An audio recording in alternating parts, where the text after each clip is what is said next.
Hello and welcome to the BonkTable podcast. I'm Mass, and this is another Hios interview report. I am joined by the North American players who went to Hios. We have, from the top, the lovely Box Cannon Tooper. Hey! Huckleberry Smash. Smash! Lore Stratigo Steve. Hello. Peter. Hello. Thunder Daddy, formerly known as Dwegfather. Hi. And the voice of Parabellum, Oracle of All, Carl. Oh yeah, that's a funny call out. Long may he reign. Oh Lord. So yeah. Also, I would like to use my 30 seconds of fame right now to say that if Parabellum releases a high skill faction, you're just outing yourself if you say it's bad after one game. Just Really? Just digging right in. Holy shit. Wow. Alright. I'm not editing that.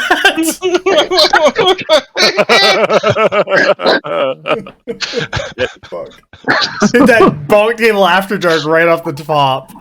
Did we do that last time? When I interviewed you last year? Yeah. No, but last year my Hios interview was like a very tame BonkTable After Dark. Yeah. I suspect that whoever the mysterious party that might be jokingly or truthfully referenced, who knows? I suspect that this person might not listen to this podcast, so Carl might get off scot-free. Dude, I'm gonna get a bunch of backlash. I'm like, I'm not on Twitter. I don't care. We just need one really messy bitch to get in there for us, and then the sparks will fly. Dude, we got Cass. We'll just send her at them. It'd be wild. All right, so the format's gonna be, I'm just gonna kind of go down the list that I just did. The guys are gonna talk about their lists, maybe why they picked it, a little bit of that, give us some insight into what they're playing and all that. And then we're going to go through each of our rounds. My stuff, that's another video. You can watch that if you're interested in that, so I won't have too many comments. Lore Stratigo Steve is here because he was one of the 3 people who had the Ogum Award to go to Hios, and he went, and it was great seeing him and hanging out with him, as always it is. So he'll, add insight from what he saw, as well as probably how chill the place was with that cool Steve vibes. Look at it. It's true. It's true. The cool Steve vibes. Yeah, I'm trying here. Steve is not helping.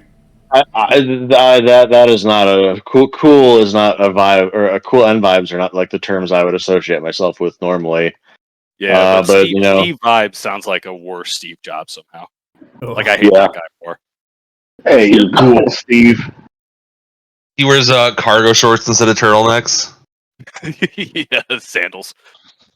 So, does anyone want to talk about Hios in general or anything like that before we get into like the meat of the topic, like the island? It's a magical place. It's amazing. Yeah. So funny thing. Oh, I got you.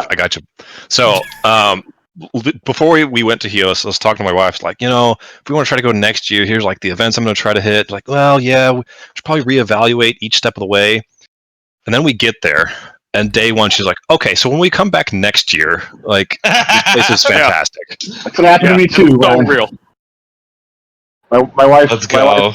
Told me we have to come back, and we did.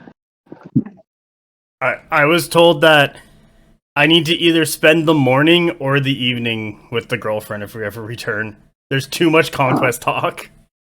Too much Conquest talk in Conquest Worlds? I mean, fair. But Yeah, it's fair. Entirely reasonable. Indeed. No, I was just going to say, coming into this, I was thinking that it was a mistake on PB's part not to raise the cap. And having actually done it again, I don't think they should increase the size. I agree with you, and I did mention something similar to that. You like it more intimate?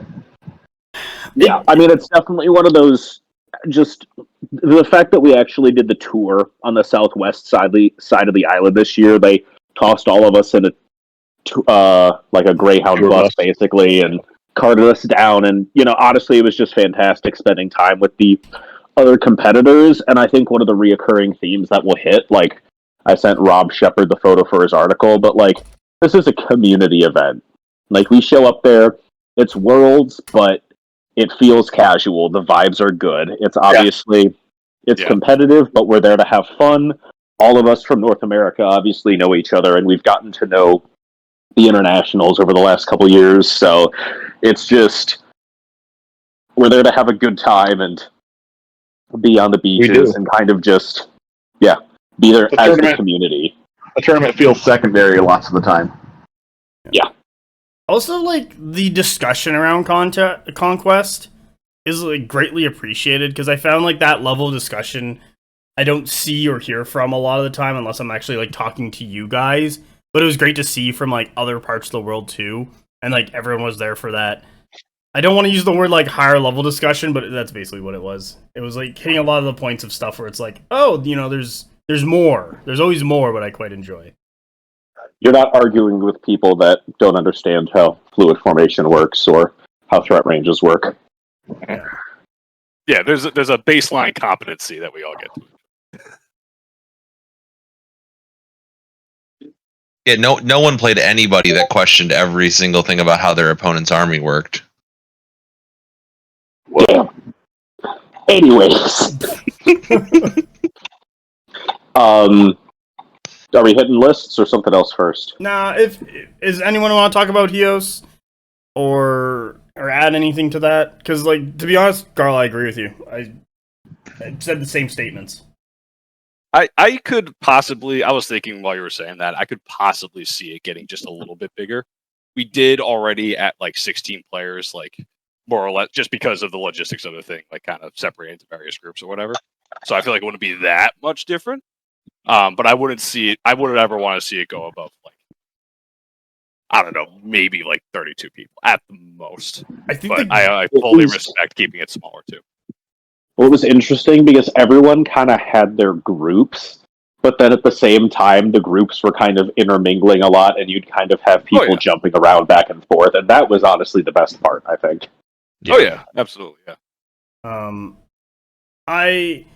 I agree with you. I if it's going to, like, 32, because like, you have to have a definitive winner. You either play to definitive winner or you have those set rounds where you can have a definitive winner at 32. But I feel like the game itself has to get bigger. I don't think Hios can support 32 players after being there, to be honest. Yeah.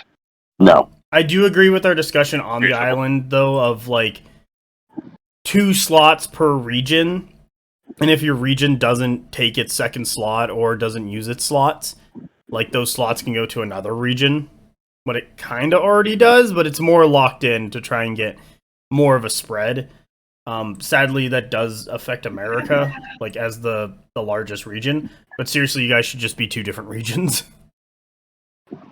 Oh, yeah, I disagree with that take. I think it should go to the regions that can fire the most events. That's fair. I just want more people from those places, because I know, like, from Canada, one of the big gripes is we didn't get a second slot, and a lot of the guys, like, someone else is hoping, and like, I agree with that. Just, like, trying to get enough events over to get a second spot, it's kind of tough. Yeah, but, like, you're not. Yeah, unless this isn't the U.S. Senate, it's not going to be dispersed like that. No, I mean, yeah, fire more events. Like, every region should be trying to fire as many events as possible, bring as many new players into the game. Like, that's kind of on these communities to do that. Yeah. Let it be an idea of, like, we obviously, like, we play a lot together, so we have a little bit of a sense of that community, right? But the idea is that, like, you're all thrown in together, and then you cheer on your guys when they get there, right? Like, so we're all participating in this whole thing.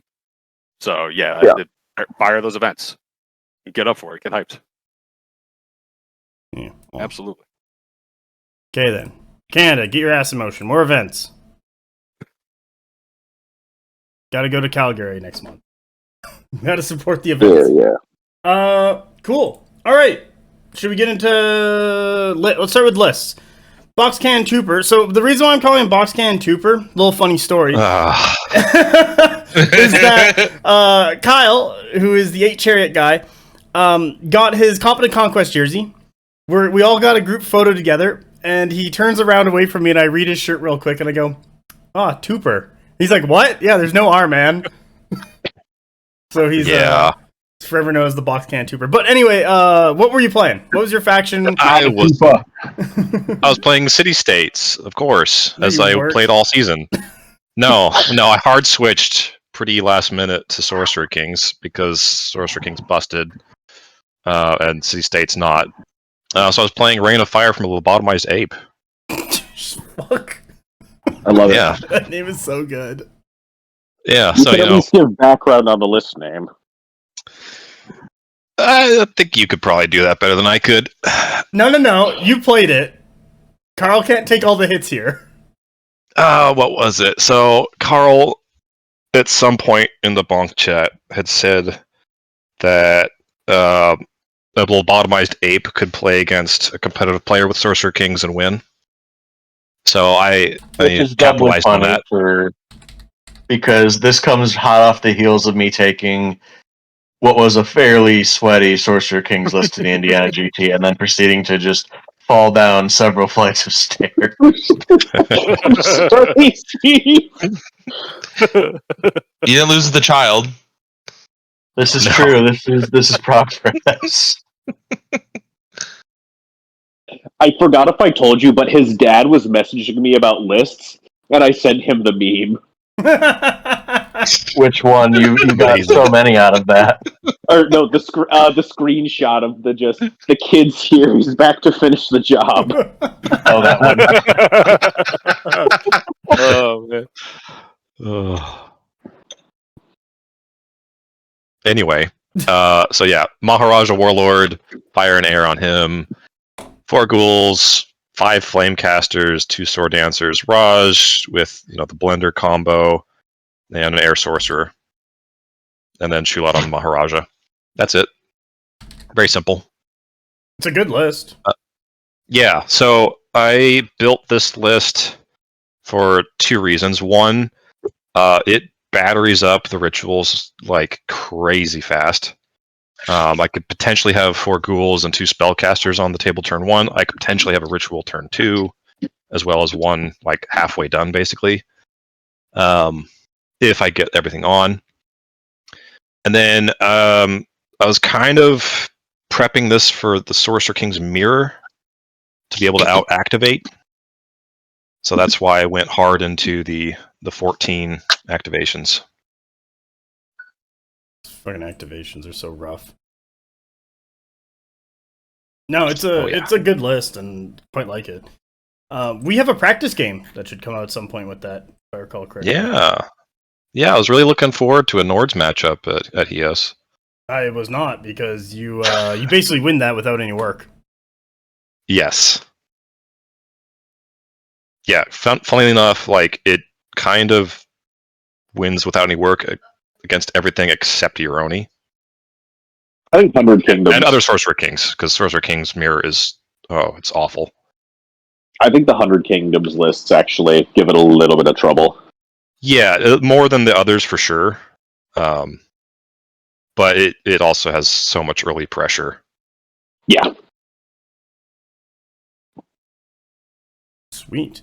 Okay, well, I don't know. I like the list. It's fun. It does really well. I thought your practice games were actually really solid with it. Did you take it to any events before Hios? I did. Yeah, I took it to Nova because I wanted to get some physical reps in a competitive environment with time and everything.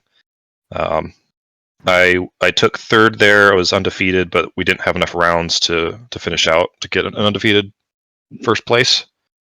So yeah, did just fine 3 rounds, including into a Sorcerer King's Mirror. Yeah, and you felt comfortable with it. Because that's the big one, is feeling comfortable with it. Because you're kind of a City States player through and through, so yeah, swapping definitely factions, especially for Hios, is kind of like, is this going to pay off? Yeah, I had a good understanding of how it worked, but I definitely needed reps. I definitely got enough reps to be comfortable with it. I I had over 10 games in the course of a month. That's pretty good. Nice. Then my last question is, I don't know. Did you have any predictions for Hios before going in with the list? Like how you thought you were going to do or anything? I mean, nothing outside of like the group predictions we made. Mhm. I didn't I don't know the international scene, so trying to judge those players as well was like I don't really know. I had a personal goal of going 2-2 at the very least, so that was kind of as far as I went with that.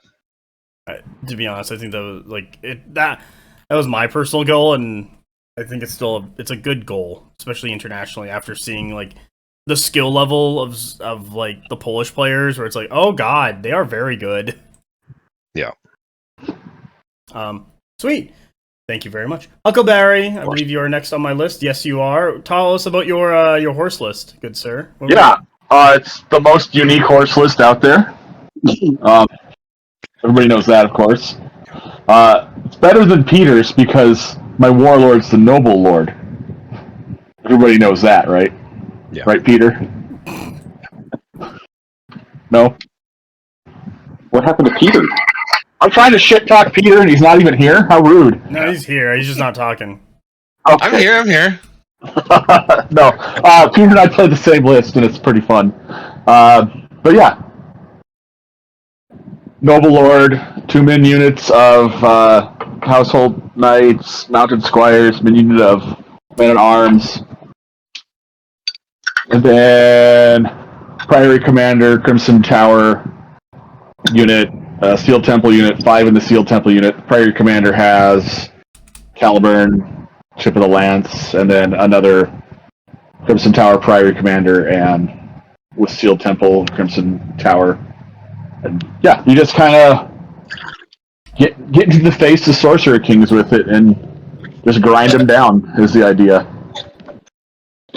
Yeah.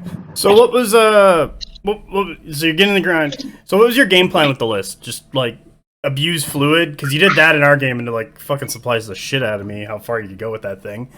And have just like fast tanky horses with D4. That's basically it, Mass. You get it. We played that game. Yeah, you just.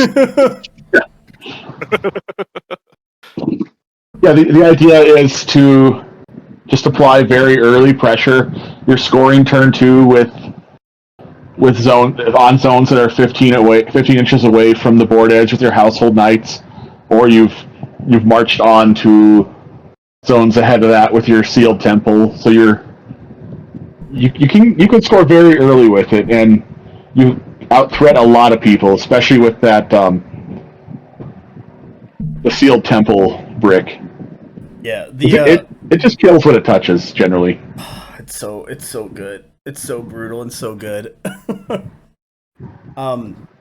I quite like the list. I'm not gonna lie.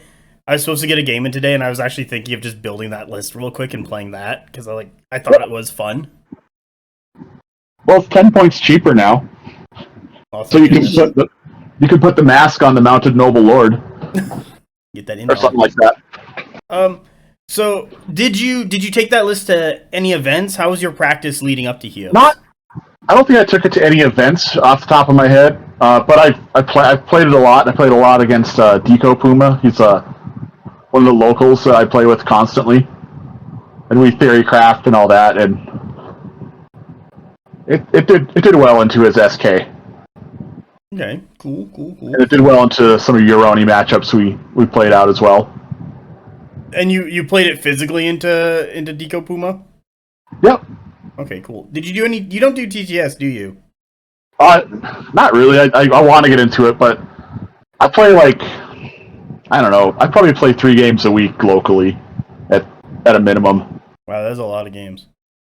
And a lot of them, well, the majority I'd say I play with Deco. Nice. What was your predictions leading into Hios? I was gonna face a lot of Sorcerer Kings and some Euroni. Did you face a lot of Sorcerer Kings in Euroni? I faced 0 Sorcerer Kings and 1 Euroni. That's years of academy training wasted. Yep. Who was? Well, I guess we'll get into your roadie matchup. But who was your roadie? Like, who'd you play? It was Carl. Oh, that's right. You guys did play. Did you play? That was a great time. Round 2 or round 3? I forget. Round 2. We played round 2 and we had a good time. No, that's good. Sweet. Thank you. Next on my list is Lore Stratego Steve, but he didn't play. Do you have an intermission you'd like to plug, Steve? Like in general, or like during Just your life. the pre-game session, or Chios is good. I hope I get to go back. All right, thank you. It was also as a fun aside, considering how interesting the meta was leading into Chios. Boy, what a sick gig to get to go back to Chios and not have to play in this meta. Yeah. The man with the least amount of stress. Deco and I made out like bandits getting to do that, and so did Luke. Not gonna lie, there's a couple moments there where I was very jealous. I'm like, I'd rather just sit around and chat and hang out. I was jealous the whole. It's a weird form of like torture to like you're sitting there playing in this tournament that you care a lot about, but then there's that freaking beach literally 10 steps away. You're like, why am I doing this? I could be in the water. Could be Tough, soon. man. It could be. Well, the good thing is that even if you lose a round early, it's like, oh no, I lost 20 minutes into the round.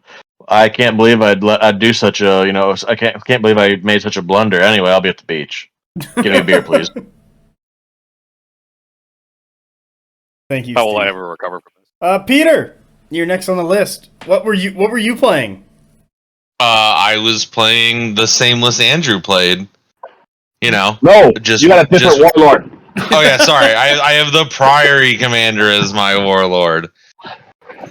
But yes, everything else is the same. The idea behind the list is yes to abuse fluid with Terrifying 1 from the Priory Commanders, to use the reroll 6s on defense for Household Knights to kind of hopefully mitigate some of the volume that Sorcerer Kings can put out. And then the big brick with Calidburn is to fight big Euroni blocks. I fought one Euroni player and one SK player. It worked great against the Euroni player, and Emmanuel cleaned my clock in round 4. Well, we'll talk about round 4, but you played one SK and one Euroni out of the 4? Yes, one SK, one Euroni. Okay, so you had more academy training for this. What was better? I did. I played this list a fair amount into both Carl and Brian. Nice. You didn't take it out publicly to any like physical tournaments, or did you take it out to any like practice days to just physically play it? No, because I mean, my army was supposed to be getting commission painted, so it had been with my commission painter, and it currently still is there, and it had been there for a couple months at this point. Do you? That was a rather terrifying message to get at 6 a.m. when I'm about to board my plane to Newark. I mean, it was a rather terrifying message to wake up to be honest. Luckily, Reese and Stavros and Leo are truly amazing people and came through, so I had an army that I could actually play, and I mean, it really speaks to kind of the amazingness of our Parabellum community. Yeah, don't forget I helped you, Peter. Oh, that's true. Yes, Mass, can we put the wonderful threatening message that Andrew sent me as I was waiting for my layover in Newark? Oh no, that was a message that Andrew sent to you. He apprehended the culprit. Yeah. No, someone intercepted Peter's army, and Andrew went and fought them off and stole them. And we have a photo of the culprit. It's going to be in the video. It's a masked man, but who could it have been? Jesus Christ! What the fuck? Yes, you've seen this photo. We posted have, it like 80 but times. the message makes it so much better.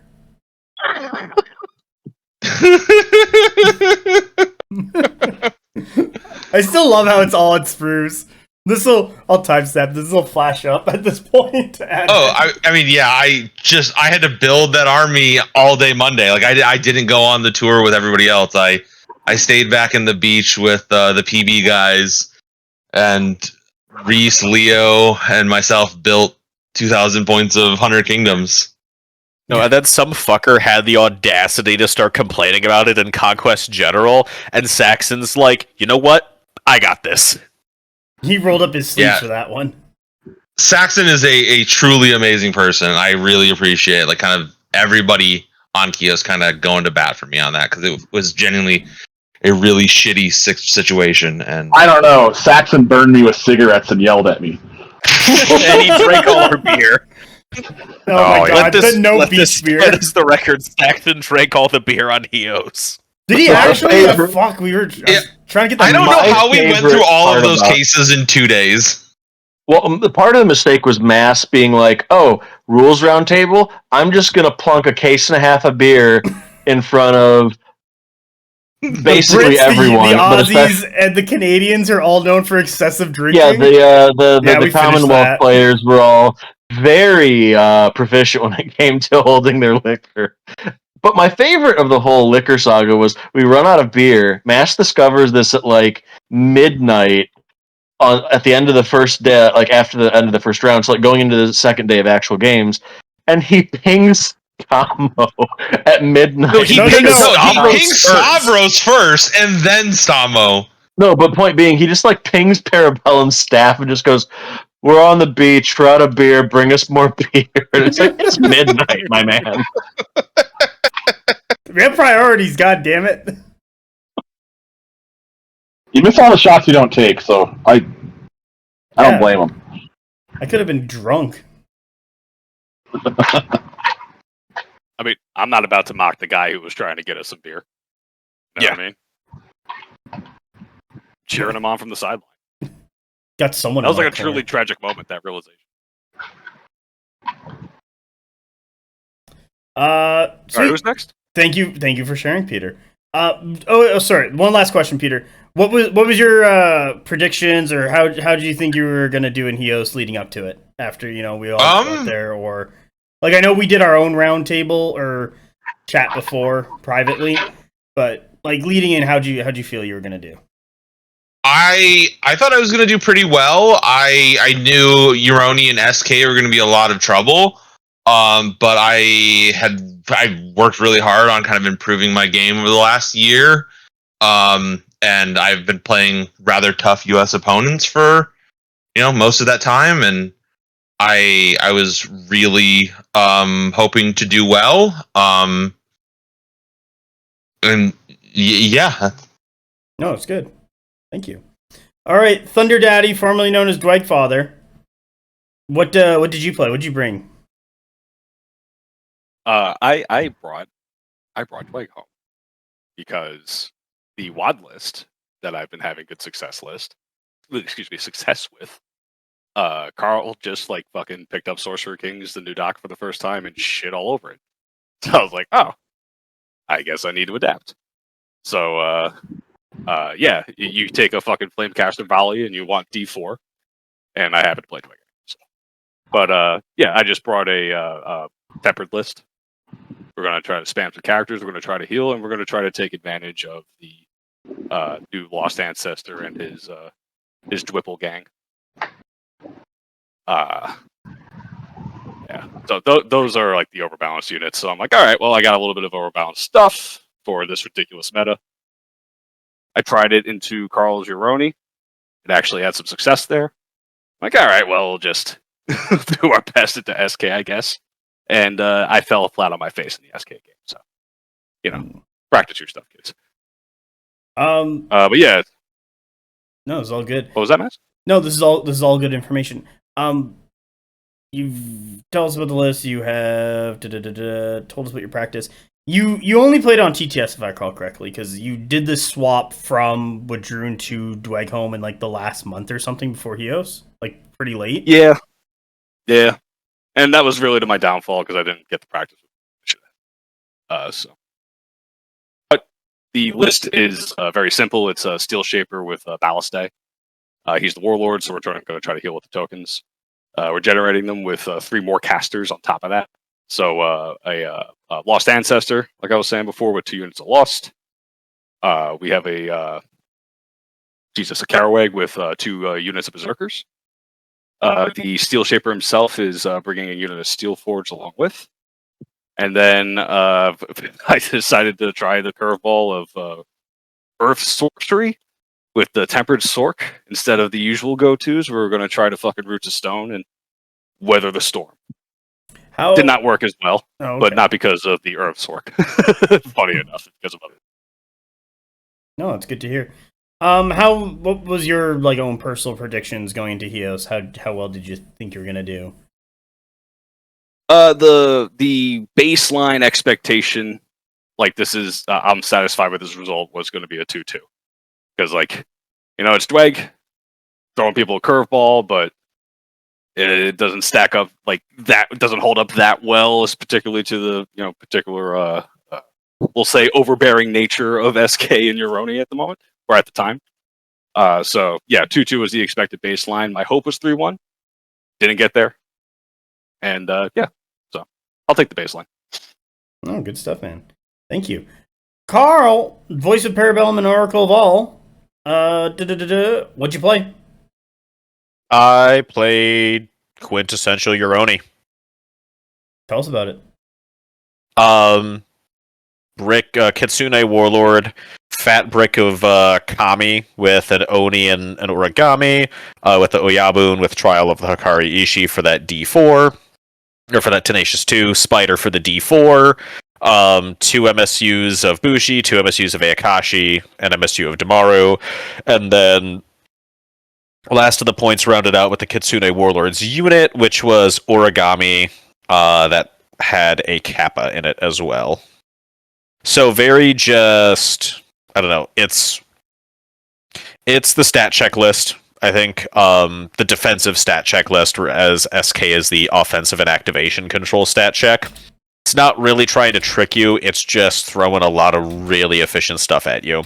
And that was pretty helpful because coming into it, had less practice. It was kind of a last-minute pivot. I'd always kind of planned on bringing Nords, but Nords really didn't have any playability into this meta at all. I know obviously Mass did quite well, but in my circumstance, I actually, if I brought Nords, I immediately lose my round 1 against Emmanuel. Yeah. Yeah, no contest, I just lose that so badly. But yeah, that's what there is to it. Yeah, I got my weekly games against Brian. I'd never actually put it on the table, because it was something I borrowed from Steve, just like Podwis borrowed his from Camille, actually, to get his Sorcerer Kings. A lot of borrowing with top players moving over to SK and Euroni is a little bit of a pattern there. All 3 Sorcerer Kings players at Hios are actually City States players. 2 out of the 4 Euroni players are actually Spires players. One of the other Euroni players is Camille loves anime and Euroni stuff, but he's actually an Old Dominion player. So a lot of faction hopping, could be said. Which is, yeah, it is what it is. New meta, new day, but... Cool. What was your predictions going into Hios? How well did you think you were going to do? 3-1. That was... I had some good games. I was really thinking that it was either going to be 3-1, most likely. Potential for 4-0 because of the strength of the list, but I was thinking I was going to go 3-1 and lose to one of the polls, most likely. No, yeah. They're very good. After playing Camille, also super friendly guy, super nice guy, great game into Camille, but they are very, very good players. Yeah, the thing that I respect about them is they always play the best stuff. They don't punch down, and they don't really bring things for fun. They just find the best technical stuff and do it. And that's something that I want to do more of, as opposed to just bringing fun stuff sometimes. But yeah. Oh, cool. Okay, well, thank you, gentlemen, for talking about your lists. We will be using the Carl rating system if everyone's okay with that, because Carl's here and we have to. Or we can just make Carl do his own rating system for himself. But, Boxcan Tooper, you are playing your SK into who round 1? I had Saxon round 1. Oh, I've heard of this man. Yeah. So, Beautiful Aussie. Yeah, what's he playing? And he's from Australia. And how'd your round 1 go? So he was playing the Euroni. He had a dual spider, which is super annoying. Just pulling up pictures so I can jog my memory. Where is he? Yeah.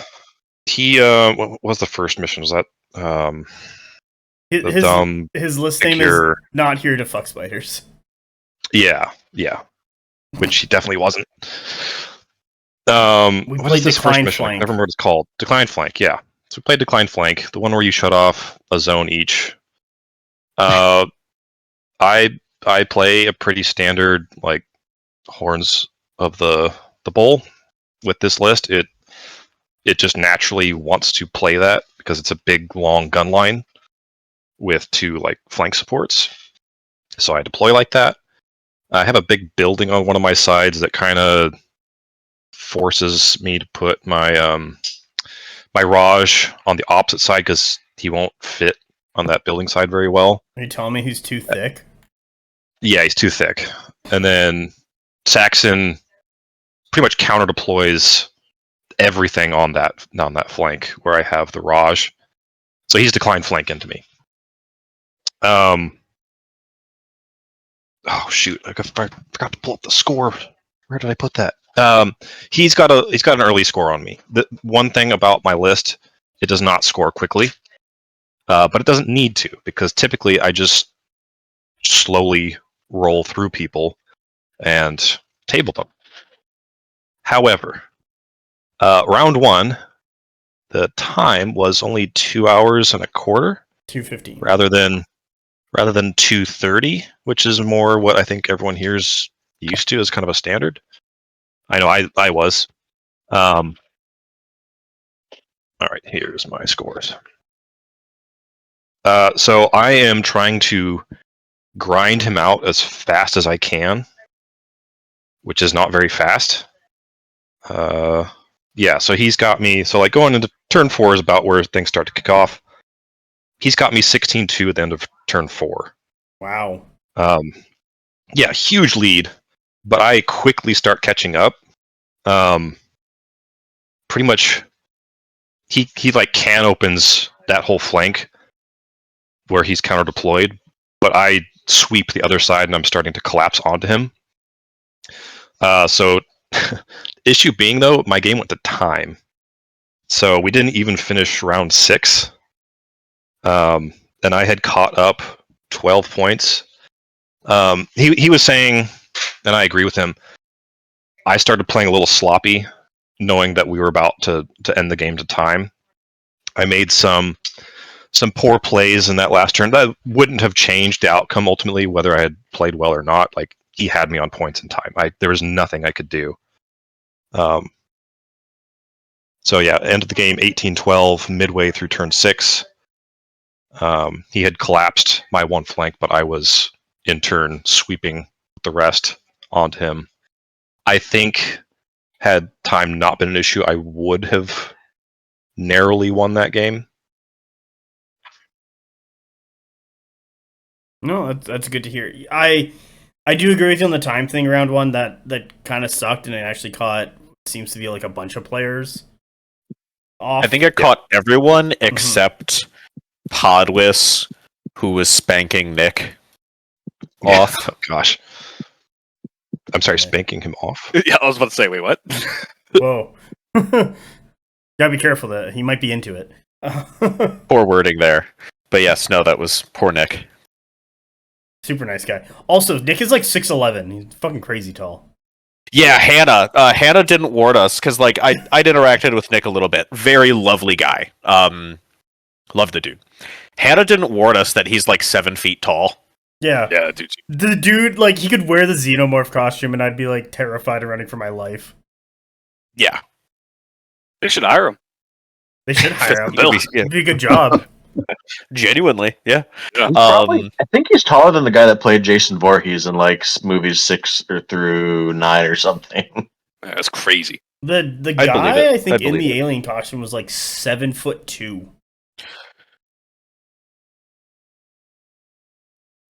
I don't. He's not. I think 6'11" was actually a fair guess. No, he is 6'11". Oh, no, I got his measurement in okay. centimeters and converted to imperial. That's why I know. How many he's 6'11". centimeters? I don't know what that is in centimeters, but he told it to me at the airport. I just know he's 6'11". All right, well, thank you very much, Boxcan Trooper. Sorry to hear that your first game was a loss, but did you learn anything, like any takeaways from that game? So kind of Spider very strong, being one, and she is annoying to remove. Kind of something I kind of took away overall, not just from this game, is that like I did not take into account the extra amount of time that would be needed to play these games. I have never played a competitive game that went to time before Hios, so this was kind of a shock to my plan. Yeah, it is wild. Thank you very much. Huckleberry Yeah, Smash. and I would I would rate my game. Oh yeah. So this is nothing to do with Saxon himself. I would rate my game like a 6 because of the time. I felt like I was playing more against time than my opponent towards the end. Like early on was very, very smooth. Love Saxon. Saxon's an amazing dude. I cannot wait for the opportunity to play with him again. But yeah, just the playing the clock was frustrating. I think like going forward, I'm gonna bring like a chess clock, just even to casual games, just as like stay up on it. Yeah, that's the other thing. Is like I don't know who would be at fault for time. Like I don't think either one of us were playing slow.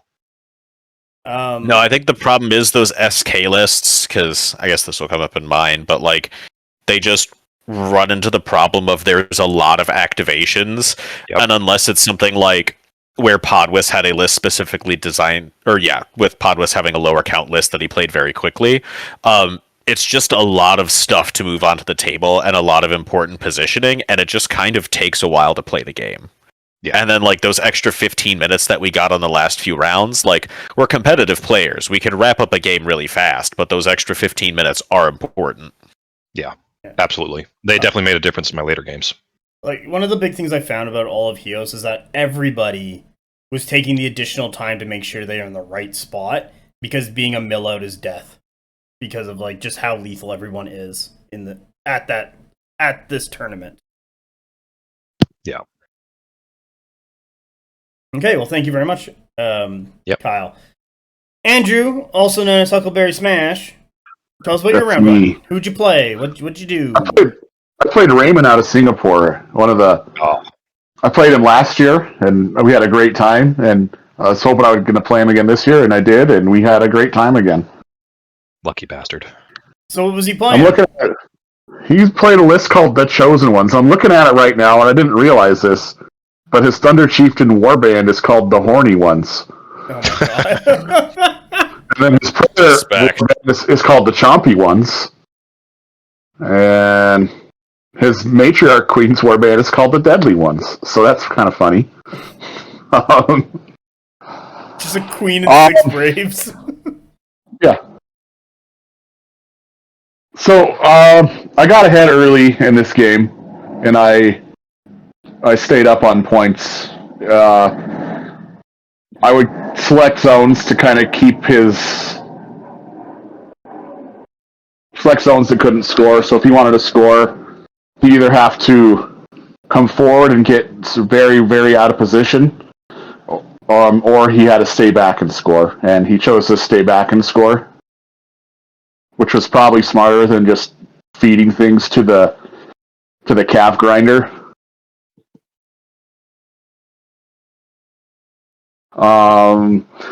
I took opportunities instead of just going at him to just like side shuffle or retreat to just kind of readjust the power base of the cav and get ready for him to come in. And then just kind of out-threaded his Thunder Riders, so I didn't have to eat the terrible, terrible, brutal impacts, you know? That was the main game plan, and it worked. Out-threading the Thunder Riders is a wild statement. Yeah, it is. But I guess, yeah, the move charge on even Crimson Tower, you just stay outside of that 17. And then the Sealed Temple, yeah, you just get the big wide fluid on something, then you can catch it off guard.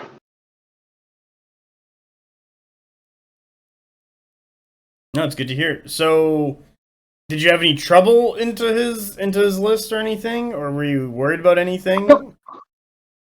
Initially, I was. I think after round 5, I felt very comfortable. We did go to time. We finished at round 9. Oh, okay, that's good. But at round, yeah, we both played pretty quickly.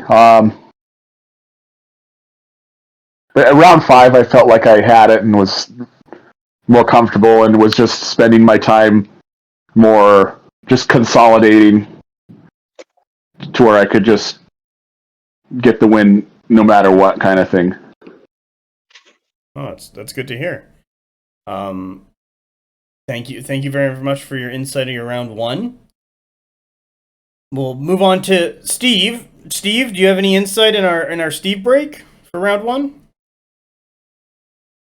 That Chios Hick beer or whatever it was that was a good one. Sweet, thank you very much, Steve. We will be like doing this, so prepare yourself, Steve. Peter, who'd you play round 1? I played Arcadius round 1. He's one of the Polish. He was the only OD player at Chios. We had a bit of an interesting board. It was one of the boards with 4 pieces of impassable terrain. May I interrupt you here really quick? Of course. It's fucking bullshit. Fucking hated those tables. I mean, yeah. Leo said that they were out of the tournament pack suggested layout, so I guess going forward, if that is supposed to be the standard, then we all kind of need to learn to play on them better, but it is incredibly rough to play on. Like, at our local stuff, we, at maximum, do 2 pieces of impassable, and even then, we try to avoid that whenever possible and have kind of a diversity of terrain types. Yeah. 2 impassables is fine, but, 4 is no. Fucking bullshit. That's pretty wild. We can look it up real quick, too. Yeah. Guess you played on the 4 passable table 3 times. Oof. Yeah. Okay, buildings, rock formations. Recommended. 2 pieces in any combination. Andrew, don't you spout that Catholic Pope speak at us. Don't you go, Andrew. Fucking Daryl's gonna hit you with that Project Fund from his Pope Mobile. God damn, It's Project Tax Evasion now. God. Y'all are gonna wind up on a fucking Turkish beach next year.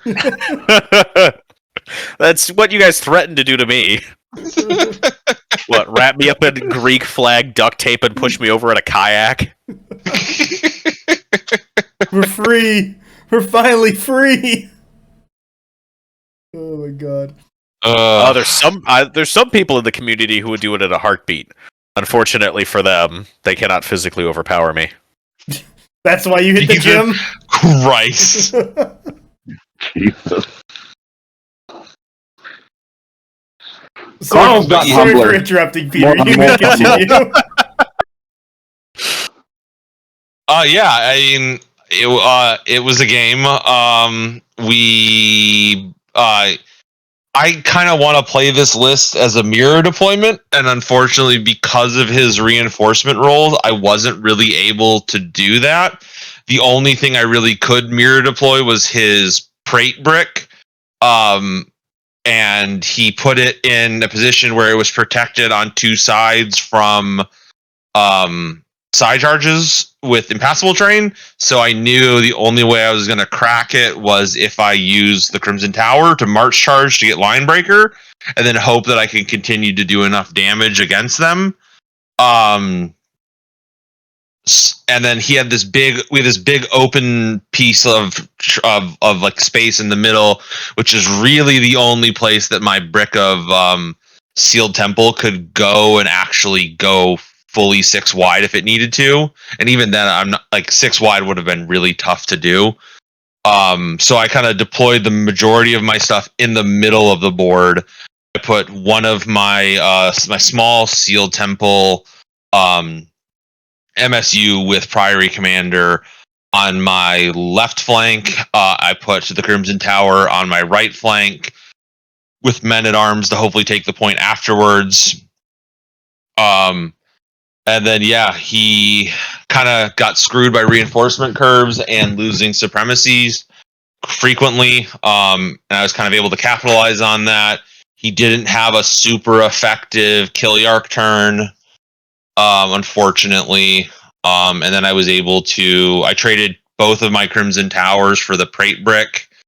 And then he did not engage with his Varangians, which is kind of his best chance to, blow up my entire list until the game was already decided. The Athenati traded into my big brick of Sealed Temple. It killed my Household Knights with Mounted Noble Lord, but then I killed him back. And then I think around like 7, we just talked it out, and I was like, all right, I'm not going to come touch your Varangians, but they can't leave a point now. Let's just, talk it out. So. Oh, nice to hear. Did your game go to time at all, or did you guys just kind of hit a point? No, it did not go to time. Oh, that's good. Was there anything besides the Varangians you were scared of in his list, or was it just the Varangians? I mean, the whole Killiark warband, like anything that could triple, activate or double clash, is pretty scary. And I didn't want his Prates to like pin down my big block, but because he deployed it to a flank, I could really just leave it alone if I could just pin it in place. So that's just kind of what I did with it. And then I tried to screen my big brick of Sealed Temple as best I could.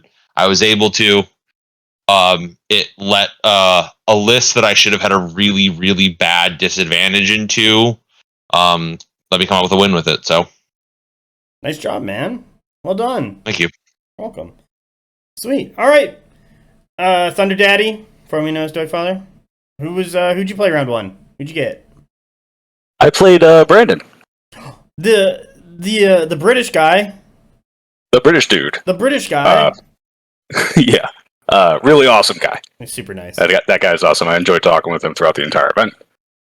He brought the Chosen of War brick, and I'm going to try to remember all this, but there was definitely Raptors.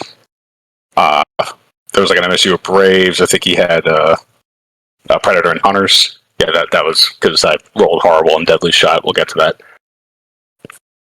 What else did he bring? Double Apex. Double Apex, that was it. Those ended up dying pretty well. hard and pretty quickly. And he did have slingers, thank you. And a quaddle. The bird also ended up dying. pretty brutally. You just put a shotgun to its head and you're like, adios. I put a steel forge to its head. Oh, God. Yeah, so my list wants to castle. It's Dweg, and it's shooty Dweg. It's a gun line. Well, it's kind of hybrid, but in any case, I forgot to mention also, it just occurred to me, there's 2 Fire Force in that fucking list. Go ahead and picture that in your heads. As well with whatever. Anyhow, so the Fire Force move up. The Zerkers are kind of like my center left, moving back towards my weak flank, or at least the Kara Zerkers are. Which is where he ends up sending his Chosen of War. His Raptors originally kind of go into where my castle is, and then he correctly identifies that is not good for them, so he turns them around and runs them the other way. And he starts kind of pushing towards my weak flank with the Quaddle. The Quaddle, and then he had the Braves behind it. I swear to God, I think they might have taken out something else along the way. But in any case, they actually fought the Apex, that's right, because he kind of goes for a pincer with the Apexes. So he puts one on one flank and one on the other. So I have Steel Force on the weak flank to handle that, and through a successive series of just getting the stack one up on them. Those Steel Forge eat both an Apex and the Quaddle, I think. Something like that. Like they get ridiculously good value. The big mistake I made this game was I did not handle the Chosen of War correctly. This is what I'm talking about when I said I lamented not like practicing with that list, because I have a bad habit of like leaping with taking charges when I don't need to. And he had Chosen War brick sitting right in front of my Zerkers with the Kara. And I was like, well, it's a charge, so I'll take it. And, I have everything else mostly nearby.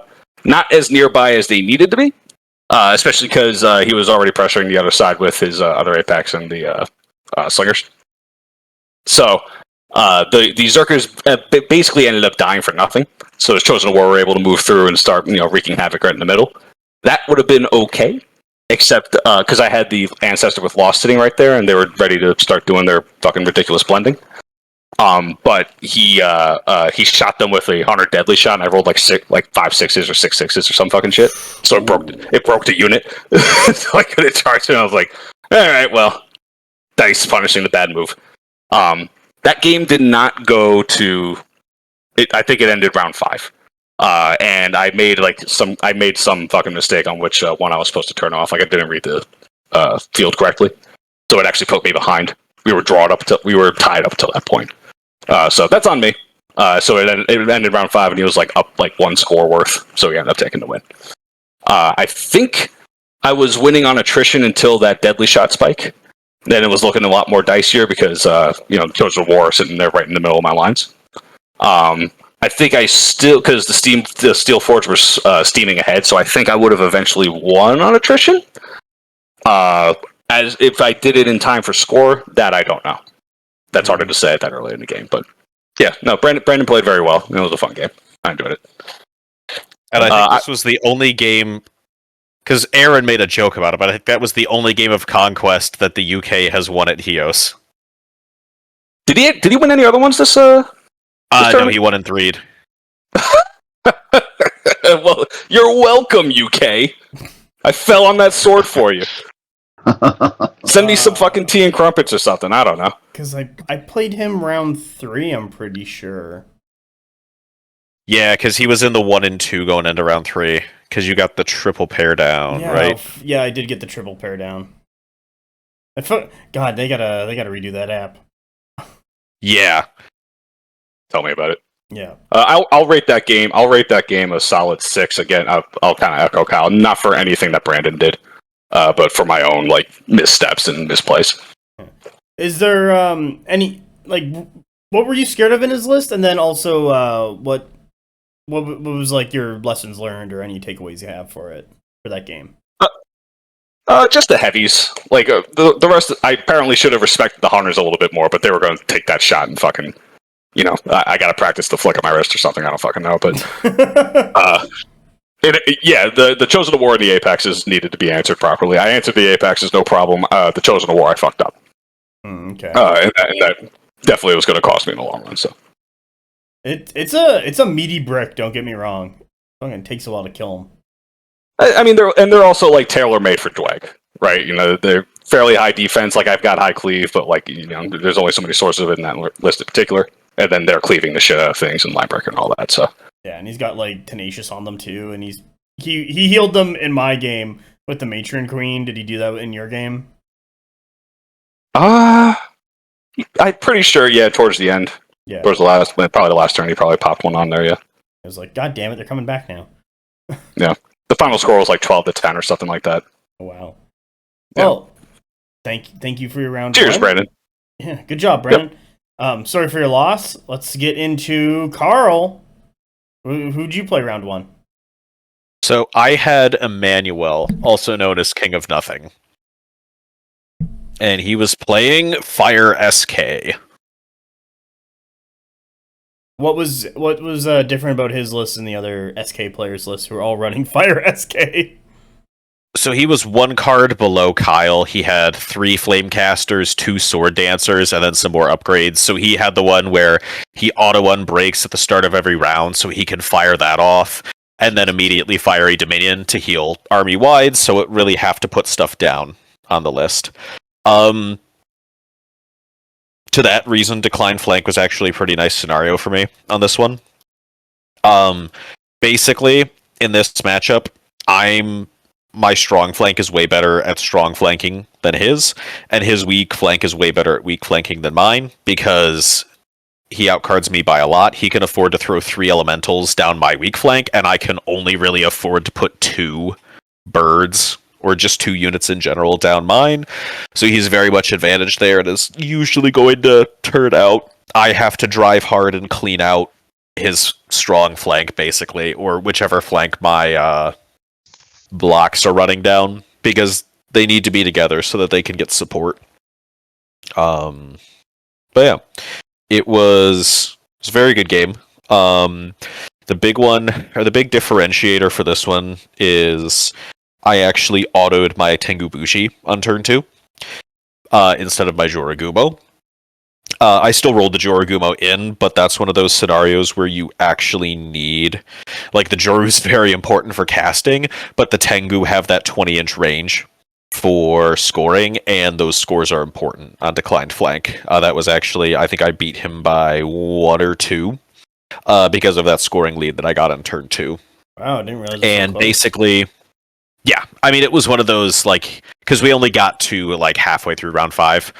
Same thing. Sorcerer Kings is just mechanically, it's tight, and it takes a while, especially in that kind of matchup. We are very cautious, doing a lot of very deliberate measuring, and making sure that threat ranges were kind of locked in. But basically, my Origami went down the center to get that turn 2 score. My Kami were powering down my right flank. The Joru was behind them. And then I did let him swap out his conflag order on turn 3 because he didn't realize that a monster, or that size does not matter for obscuring. So a monster standing in size 2 obscuring still counts as obscured.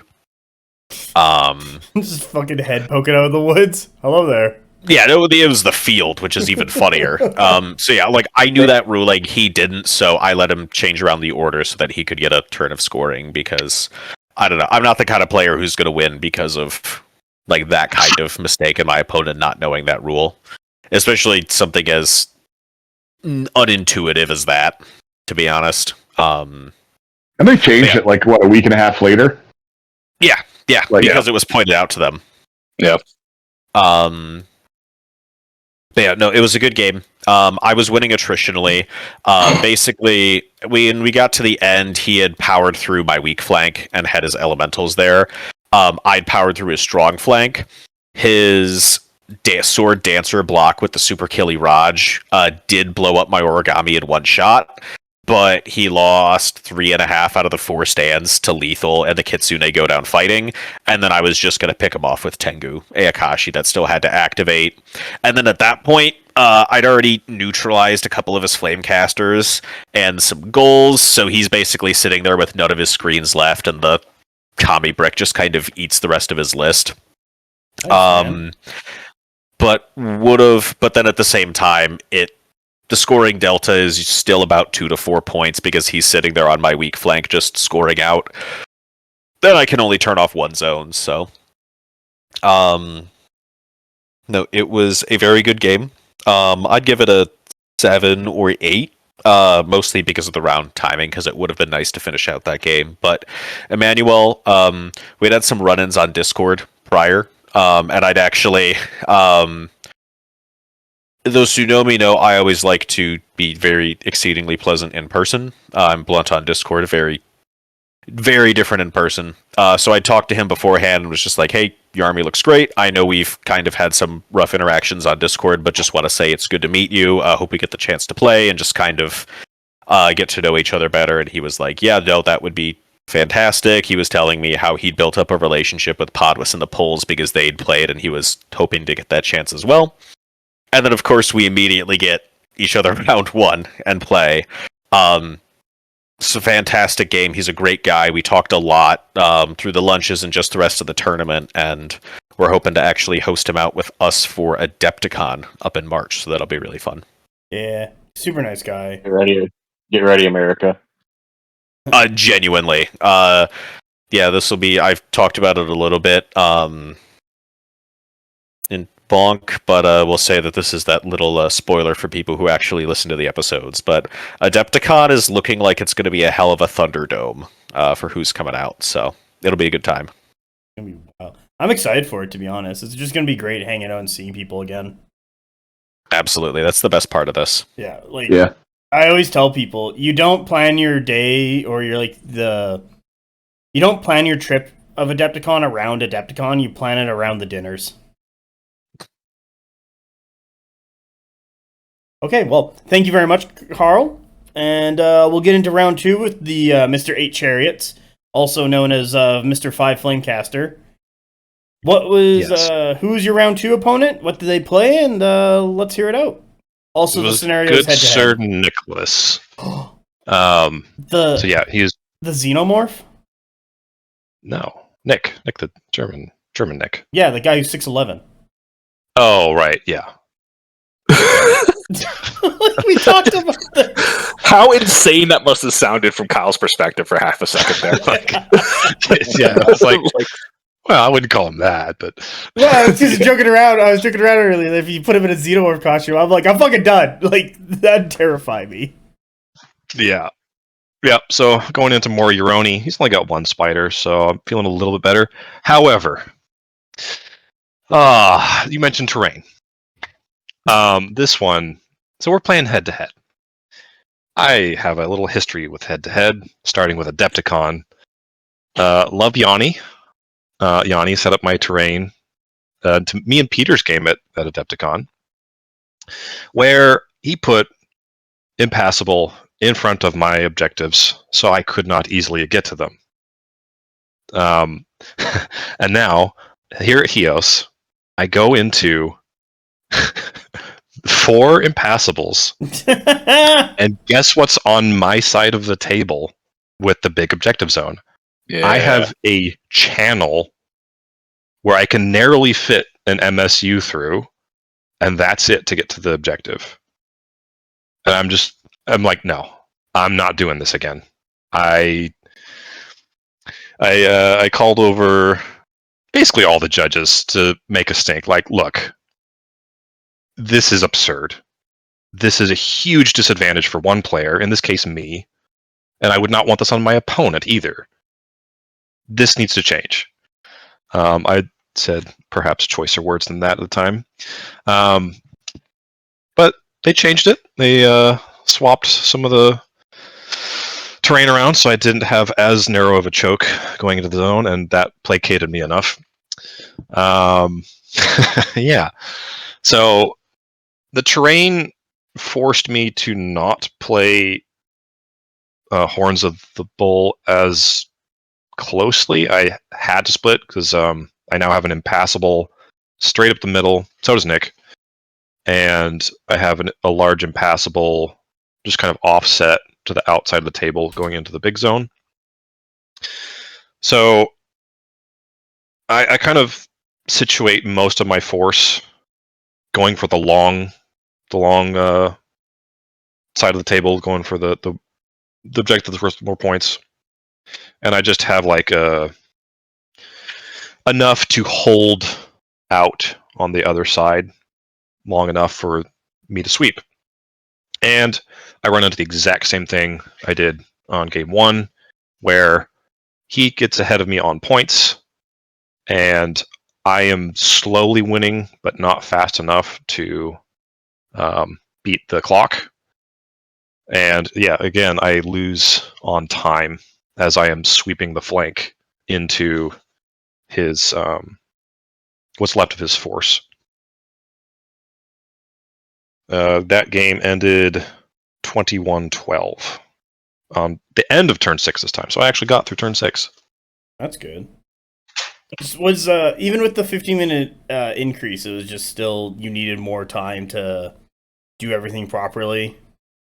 A little bit. I also, I think, lost some time complaining about terrain. They didn't extend even after it's like, hey, look. To be fair, I cannot remember if the time had started yet because I was pretty upset about that.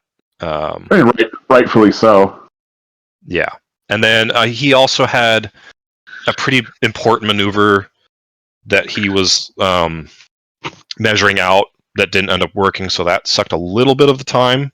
But that wasn't a bother to me. I was like, no, that happens sometimes, where you think something's going to work and then you measure it out and it actually doesn't. So, but yeah, I actually got to finish round 6, so that was good. No, well, good on that. Like, is it? So, what was your takeaway from that game? It's kind of more the same. Like it was playing into Euroni again. Yeah. It's like I just can't. I will kill the army at some point.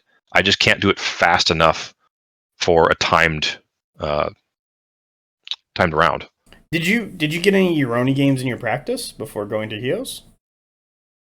Not with Sorcerer Kings. Oh, okay. It was with your city states. Yeah, I practiced with city states into Euroni. Wasn't really happy with it. Sorcerer Kings, I did not get to practice into Euroni. I knew what to expect, though. And I think I played it well enough. But yeah, it's the list I designed was not fast enough. Okay, cool. Last question. What was like the scary thing in his list that you were wary about when playing into him? Was it the spider? It wasn't so much the spider as the brick. Okay. Cool. Because that brick of Kami is just like it's going to mow down what it encounters, and the best I can do is slow it down while I destroy the rest of his army. Yeah, that's fair. Just kill everything around it and just leave it there, and then just throw fireballs at it until it dies. Yeah. Nice. As it tries to turn around. All right. Well, thank you for your round 2, Mr. Huckleberry. Who'd you play round 2? Got Carl. Oh, Carl! How'd that go? Well, what happened was I didn't say I'm gonna make reinforcement rolls, so I didn't make any of them. Yeah, I should have used horsement. So big mistake there. Big mistake. Game warping. So I didn't get me. So round 1, I got my squire. Round 2, I got a medium choice and then failed all my other reinforcement rolls. Round 3, I brought in a crimson tower, rolled the other crimson tower on, but no mediums. So round 4, I got my mediums. So it was pretty rough. So rounds 1 through 3, Carl had many things on the board and was able to position and score very well. Nice. I did manage to fight back pretty hard, though, when I did get on the board. And I had a few opportunities to swing it. But they didn't really manifest into anything because, Carl's a good player, and he took advantage of just me not being on the board and preparing to just hold that big circle and head-to-head for the whole game. Yeah, it's a scary matchup for Euroni. We basically, because I think Andrew had, because obviously, as people have seen, it was a kind of something that the entire US had taken a look at, because Andrew wrote the base for the list, and then I was like, ooh, wait, if you do wedge on here, then all of us, or if you do wedge instead of eccentric fighting style, then this sealed temple brick literally just deletes the Euroni super brick. Yeah. And so it's like, not many things in the game can do that, and it's really a consideration that we kind of have to go through. Like in that Euroni matchup. So really, I think it was those reinforcement rolls, because I was able to safely get onto the table, kind of generate the field advantage. And then there was some weird dice shit that happened, specifically in the middle. In the middle, yeah, but my favorite was when I did get onto the flank to go for the far zone to score 4 a turn. And just kind of took it with one unit of Sealed Temple was pretty funny. Yeah, it was. My favorite was when the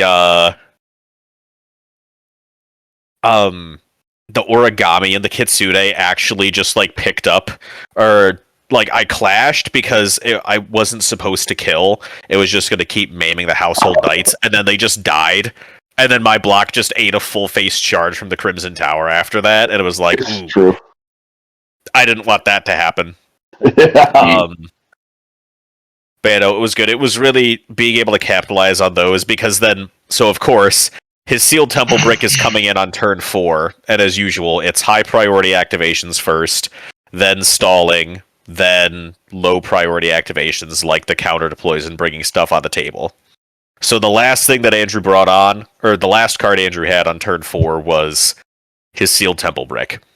And so he outcarded me that turn. So he got to bring it on after I'd done everything. So I basically had to walk my Kami Brick forward towards the edge of the board to stop him from magically teleporting that Sealed Temple Brick onto my flank. And then, of course, because Andrew's a good player, I do that, which was objectively the correct play. And then he also makes the objective correct play with that counter deployment and just puts him on the complete opposite side of the field. So then going into 5, my Kami are just sitting there facing the absolute wrong direction, and had to turn him around like a cart horse and start dragging him back across the table. I don't think the Kami did anything till like turn 7 or 8. No, the Tengu were the workhorses there, I think, which, I mean, sure. Flawless strikes against D4 E1, who would have thought? Yeah. Or E none. Yeah. Yeah, it was a very, very good, very fun game. Yeah, I had a great time, and I don't know, sometimes it's fun to get your back against the wall and see how far you can fight back, and I thought I fought back pretty hard, but, you know, Carl's a great player, and he just played it smart and smooth, and that took the day. Oh, well, you know, someone on the Discord said that you're not supposed to say that I'm a great player. It Oh. sounds a little faulty. Is that real?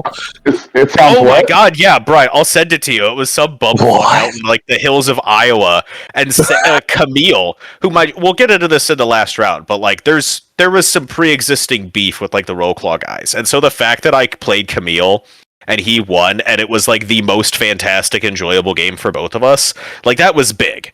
And so he goes in there and is basically just talking about like how fun the game was and how good it was, and like great player and like sign of respect basically both ways, and it was just fantastic. And then this fucking dude comes in as like great analysis, but like you didn't really need to say that like Carl was such a good player. That sounds culty. Oh yeah! Fuck, that's right. I remember reading that. What the fuck is up with people? What a fucking claim, dude. Right? What the fuck? We're all having a good time, being kind, and like enjoy each other. Nah, fuck you. That's what's up. No, genuinely. Like, who would have thought? Like, again, with the in-universe lore, who would have thought that like we're having positive posts between the Polish and U.S. competitive players, and then this fucker comes in and is like, yeah, like. Talk about walking into someone else's wedding and just taking a shit on the floor. That's so real. What a fucking bold claim, dude. Oh my god. That's crazy. And then Carl and I did what we did last year after we played. We walked into the sea. Yes, we did. Yes, we did. Oh, that was the best part, because like Brownie's walking around just like taking photos of everything, and then she just sees us laughing and having a good time, and everyone else is just kind of having these tense games, and it was fun. It's fun because you can play a very high level game and still have just the best time in the world. Yeah, and that's the Hios message. That's what makes it good, man. Yeah. That's what makes it a cult. I thought it was the sex and drugs, but really it's the high level play. Yeah, Exactly. Yeah, It's the sex and drugs we met along the way. it's the induction ritual. You guys were having sex and doing drugs? Weren't Yeah, you missed those parties, Steve. Shit, I guess Yeah. this is why I don't get invited to parties. Yeah. All right. I guess we did both, Carl and Huck, because of course. Quick thing for Carl. Was there anything in Huckleberry's list you were scared of? Literally the entire list. It was, as Rob pointed out, it was kind of a mutual. Andrew did like 95, 96% of the work, but it was a bit of a mutual list that like a few of us had a bit of a hand in, basically just to kill your Oni. And it came very close to doing the job despite rolling 0 reinforcement rolls, which was pretty astonishing to be honest. Reinforcement. Well, if you'd rolled them, they would have been reinforcements, yes. Andrew. All right.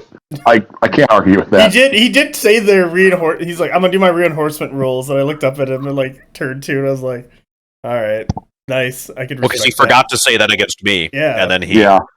That's Andrew. Is that your lesson learned? You got to say the reinforcement rolls. It didn't work against you because I failed all mine against you too. True. Spoiler. I love how I like drop a stack of cards. You're like, I add 2 cards to my existing deck of 1 card. It's true. Nothing like being out carded by fast scoring Nords. It's like, how many cards you at? 12. I got 3. Yeah, fucking wild. All right, thank you very much, gentlemen. All right, we're at our Steve break. Steve, what do you have to comment? Round 2? Wait, Peter. No, we do Steve then Peter. Peter after the Steve break. Yeah. Don't get in the way of the Steve break. That's what I'm waiting for every time. All right, everyone, break's over. Bye. No, it isn't. You have to say something. Come on. I did. Say something. I'd like to say something about Steve. I want to whip him. Uh-oh. Steve brought us drinks throughout the entire tournament. Oh yeah. Like a good person. Thank you, Steve. True. Thank you, Steve. Thank you, Steve. Thank you, Steve. When I called for beer me, you were there. You were the beer in our hearts. Until we ran out of beer. Unlike Stamos, he didn't bring fucking beer. He was there days beforehand bringing like 12 cases of beer. And then, like fucking animals, we just tore into it and drank it all within like 3 days. We did that round table and you put all the alcoholics on one end. What did you expect was going to happen? You chose where to sit. I just sat down. You guys know that meme of the dude like waking up in the middle of sleep, like they fucking flashed the camera on him. I feel like that's Stavro getting the fucking text from Mass for the beer at fucking midnight. You know what I mean? To be fair, they stopped eating it like 11:15. So you know, we can't assume that they immediately just crash afterwards. So I was ready to drink beer. I would. All right, So thank you. what you're saying is that there's no excuse that we didn't get beer after that. 100%. If I was in charge, I would have made sure there was more beer in that beach. We should elect you right. president. All right, I'm voting for Mass. Now they know. Yeah, I was gonna say. Don't get between a Canadian and his alcohol, goddammit. All right, well, thank you very much, Steve, for your Steve break. Peter, your round 2. Who'd you play? I played Saxon. Woo! The Australian representative for this year. Who does not fuck spiders. No, he doesn't. He is a awesome dude. We've added him to Competent. Hopefully we'll see him at Adepticon this year. Like last year, my favorite game of the tournament was with an Aussie. It was a really, really enjoyable game. We had a lot of fun, a lot of laughs during it. I was not really confident going into it. It's a double spider with a yokai. It's just a lot of beef to chew through. On top of the kami brick. He was able to pin down my big brick really early on, and so I spent the majority of the game trying to chew through his kami with it. Pretty unsuccessfully until the end. He used his birds pretty effectively just to kind of kite around and pick off what he could. The Dai Yokai did work into my household knights, even with the rerolling 6s. It was a pretty rough matchup. My Crimson Tower went into the Oni and one of the spiders. And then I was able to get one of my small brick of Sealed Temple around his backline and into the spider. I was able to kill one of the spiders, but not the second one, and so it was a very good game, but a very rough game for me. I ended up losing that. I don't remember our final score, but it's a great game. I would definitely rate it a 10 out of 10. It was a lot of fun. It was a very challenging game. It was great. Nice. I'm glad to hear, man. And you didn't go to time. No, we did not. Good. 2.5 hours. Working. So round 2, both Horse Brothers lost to Euroni. Yes. Against the list they were built to kill. Yeah. I was going to say you were the chosen ones. Yeah. I know. They had the high We're ground. We're just not serious people, I guess. No. I needed the power of the unicorn shirt, and I didn't have one. You fucked up. I know. The brony is on the inside, Peter. Next year, Andrew's got to handle my wardrobe. We'll talk, and he's got to supply all the sick T-shirts. Jesus Oh, we gotta Christ. get the booty shorts. It was the day 2 shirt that was when you walk down the beach and everyone's sitting there and you're just like, Oh no, because I started dying and someone thought that I was like interrupting and like It was laughing. Camille. at something Camille was said. talking about a point he had, and everyone starts laughing. And he's like, "I know, I'm not very good." Yeah, I was like, nothing no, made we're me watching happier the than Andrew. Andrew walking down. fucking shirt. I'll find a good picture and throw it in there. was, For you. No, I don't have I have your first shirt in the I have the group the picture bathroom. one. I can send it in. Oh yeah. No, don't the group I already have that in it won't Okay. be in it won't be in this interview podcast on the YouTube. It'll be in the battle report because I have it there. I'm not gonna do it twice. Mostly because I'm Also, go watch all of Mass's content. all over 200 videos. Give them views. Please. Jesus Christ. My family is starving. What was the biggest threat in Saxon's list, and what was the lesson learned from it? The double spiders. Because he doesn't fuck them, Like- obviously. God damn. Yeah, they're them being just cucked by him just made them fucking tear me apart. I want one of those spiders in the cuck chair now. No. Someone modeled that. I don't know what that looks like, but it's a fucking funny image. We can find out. Yeah, yeah. Hell is real, and we're here. Yeah, I mean, it is probably just to not wait so long into Euroni to start engaging, because I kind of let a couple dead draws through to kind of see what he was doing and let him get buffs up on his big brick Akami and then go for a long ball charge on my big brick, and it locked me down, and it let my most important unit in that against that list not be as effective as it could be. And I had experienced that once before in one of my games against Carl, and I didn't learn my lesson then, and I paid for it in my game against Saxon. Hmm. Mm. Oh, God damn it, Andrew! Why is it you gotta rate this fucking shirt? Well, they want they want to know what I thought of it after I experienced it. Did you give it 5 stars? I haven't reviewed it yet. I'm thinking of what to say. I'm not posting the shirt, but thank you. No, you have to post a shirt. Yeah, you have to post the shirt, Ah, Mass. fine. What's the We're time? here for Great you. shirt. To do it. And then you can put Great never shirt. forget underneath it. No, no. Great shirt. Extremely poor timing and wearing it. Maybe you don't want to post the shirt. It is 1 for 1 right now. Sure, that's- We love the shirt. it's spelled shirt wrong. We do. No one's gonna see that. Is someone dying? Yeah. Thunder Daddy, is your wife dead? Sorry. Have you No, checked in on her she caught a cold from the flight home. from your Been thunder? dealing with that all week. Well, that sucks. From my thunder what now? You want to finish that for everybody? I already did. What are you gonna do about it?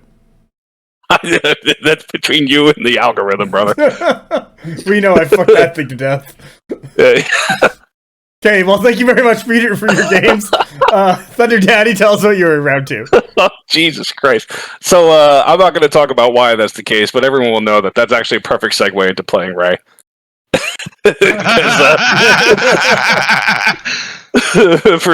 For reasons I can't get into. But Ray is a fucking hilarious guy. And I had a wonderful game playing him. Reese actually sat by our table and watched it as much as he could because he thought it was just the most entertaining shit on planet Earth. I was mostly just trying to keep up with Ray and all of his jokes. Like we were fucking like doing Mario impressions and just it was a great time. Did he give you candy? Because he gave me candy. He did give me candy. He gave me those like matcha fucking Kit Kats. Yeah, those are good. Oh, those are actually pretty solid. I'm not usually a big fan of matcha, but they actually work there. Yeah. Matcha. When you're in town, we can hook you up. Hell yeah. Sorry for that. But it's been a Brian week. live from an 1800s sick ward. Yeah. Piece of. I got to give her a dose of cocaine soon, so we can't drag this on. You can go have blood. Right. Put some leeches on her and see what happens. Jesus Christ. I'm gonna go fucking wrap her head in horsehair and hope that does something. What? That's a very specific medical history joke. I don't think anybody's ever heard of that one. Yeah. It's weird. Ask Brownie about that one. I'm sure she'll get it. Just hear Andrew shouting for Jesus, Brownie. what are we talking about? Oh yeah. You played Ray, who was playing with Drew. Brownie!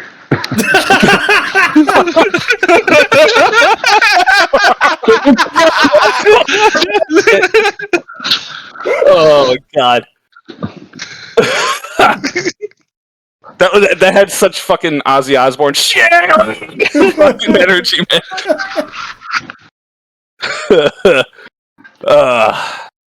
What was I saying? Who were we playing? Raymond. That was it. Raymond. Okay. Chad Raymond. Raymond was the Thunder Daddy in this one. He's the one with the Thunder Rider MSUs. So it was fun being on the receiving end of that one for once.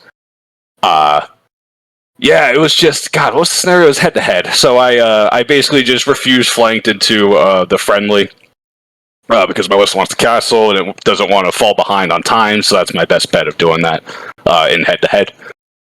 He kind of throws the hunting pack at me, like right at the castle on both sides, which didn't go well for him because they mostly didn't do anything. And and he took some long bomb charges with his other elements, like the Warbread and the Braves and everything. That mostly the Warbread ended up doing okay. I forget if they actually picked something up or not eventually. Probably the Zerkers. Excuse me. And then the Thunder Riders ended up picking another Zerker. But because he was taking... I think he didn't really... My guess is that they are not playing many castles in Singapore because Wadroon dominates so much in that meta. So I don't think he quite understood the proper way of like taking your time on the positioning and picking the castle apart and like really, picking where you're going to put the pressure. And it showed in that game. So I more or less grounded out and then was able to sweep over and score it. But probably about like 15 minutes, 20 minutes before time. So that one did make it to the end. Nice. But yeah, Raymond is a fucking hilarious guy and a great dude, and I enjoyed every second of playing him, and I hope to see him again and play him again. Oh, good job. 10 out of 10 game, honestly, like genuinely, like it was just silly from beginning to end. It was awesome. Nice job, man. Was there anything in his list you were worried about or scared of? Thunder Riders. Okay, yeah, that's true. You gotta have a plan for the old Thunder Riders. Like literally, whenever I was playing speakers, I always told people like, your strategy is how you deal with the Thunder Riders. So, yeah. Oh, awesome to hear, man. Carl, you kind of talked when Huckleberry talked, so we're gonna skip you unless you want. Hey, I got an answer from Brownie about the horsehair. All right, let's hear it. yeah. She has no fucking clue what you're talking about. Oh, okay. So, my understanding, and get in the comments if I'm full of shit, I guess. I don't know. That's good for the algorithm, right? But my understanding is that they were running out of bandages, and they started using horsehair during the Civil War, and for some reason that like helped and horsehair actually has like antibacterial properties. Was my understanding.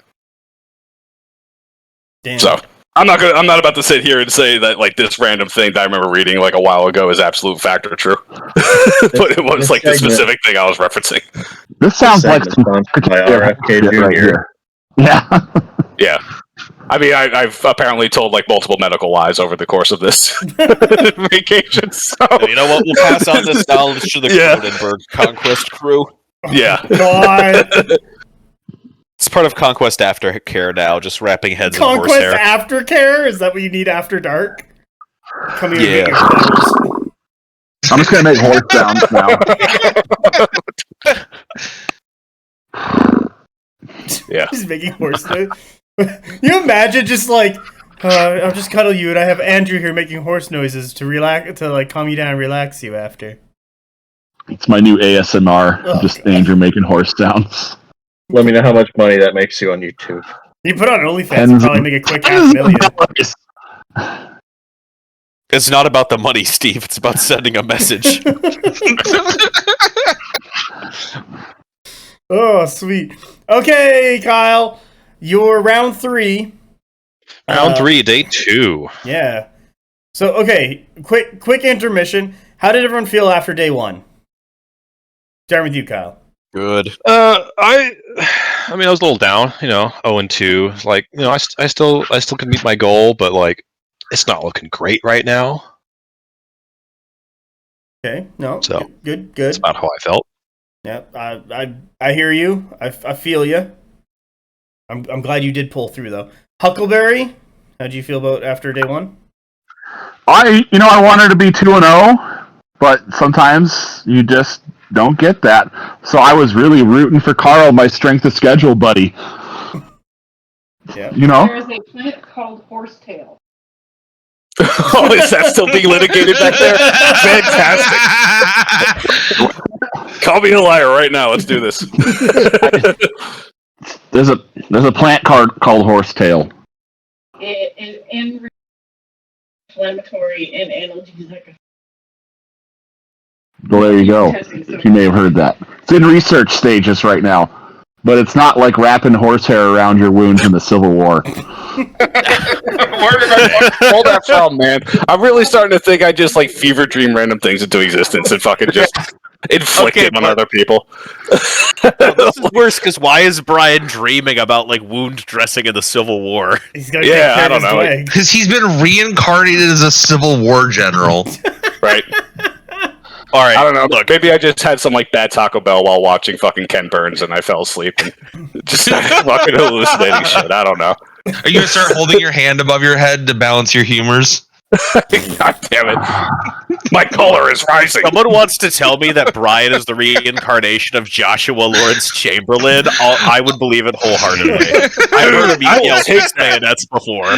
I take that compliment and run with it. Thank you. That's like the best thing I've ever been told.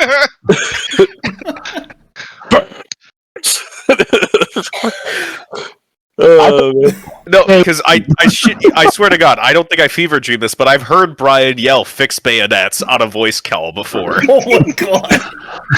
I think I just like brought it up when we were like joking about something or another. Like it's probably where it came I think from. Joshua Lawrence Chamberlain. That's so stupid. Steve, Oh man, I gotta work on the mustache. Sorry, go ahead. day 1 intermission. What was your thoughts after day 1? Oh, is this me? Yeah, Steve break. Let's go. Yeah, the segue with Steve. The restaurant was great. Holy shit! Was that the mountain one? Oh yeah. That was No, that was the no. that was the town. We didn't one. go to the mountain one this year. Yeah, No, we went to a different mountain one. It's the one where we drank from the tree.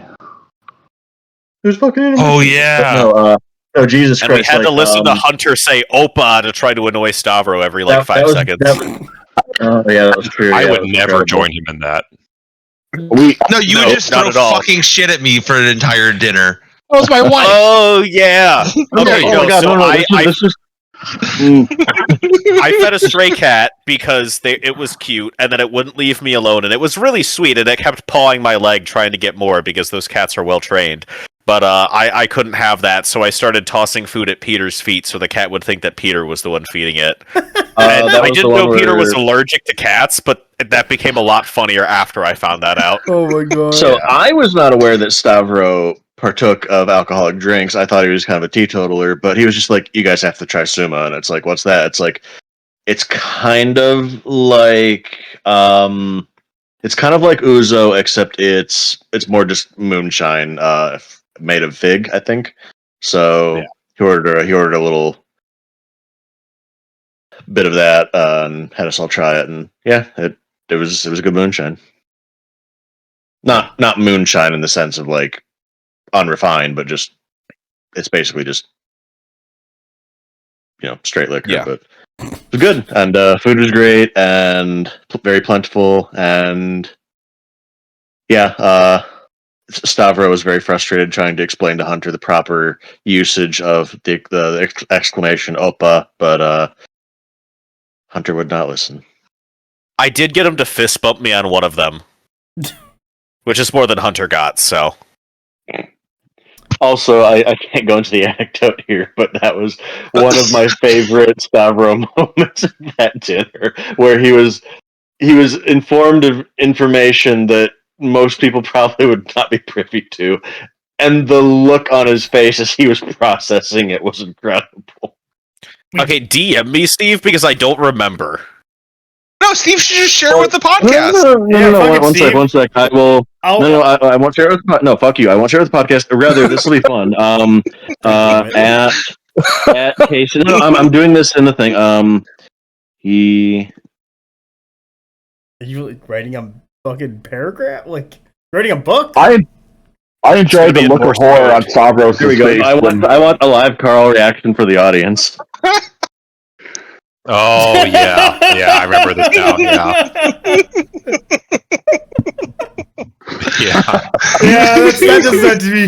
That does not. Oh my god!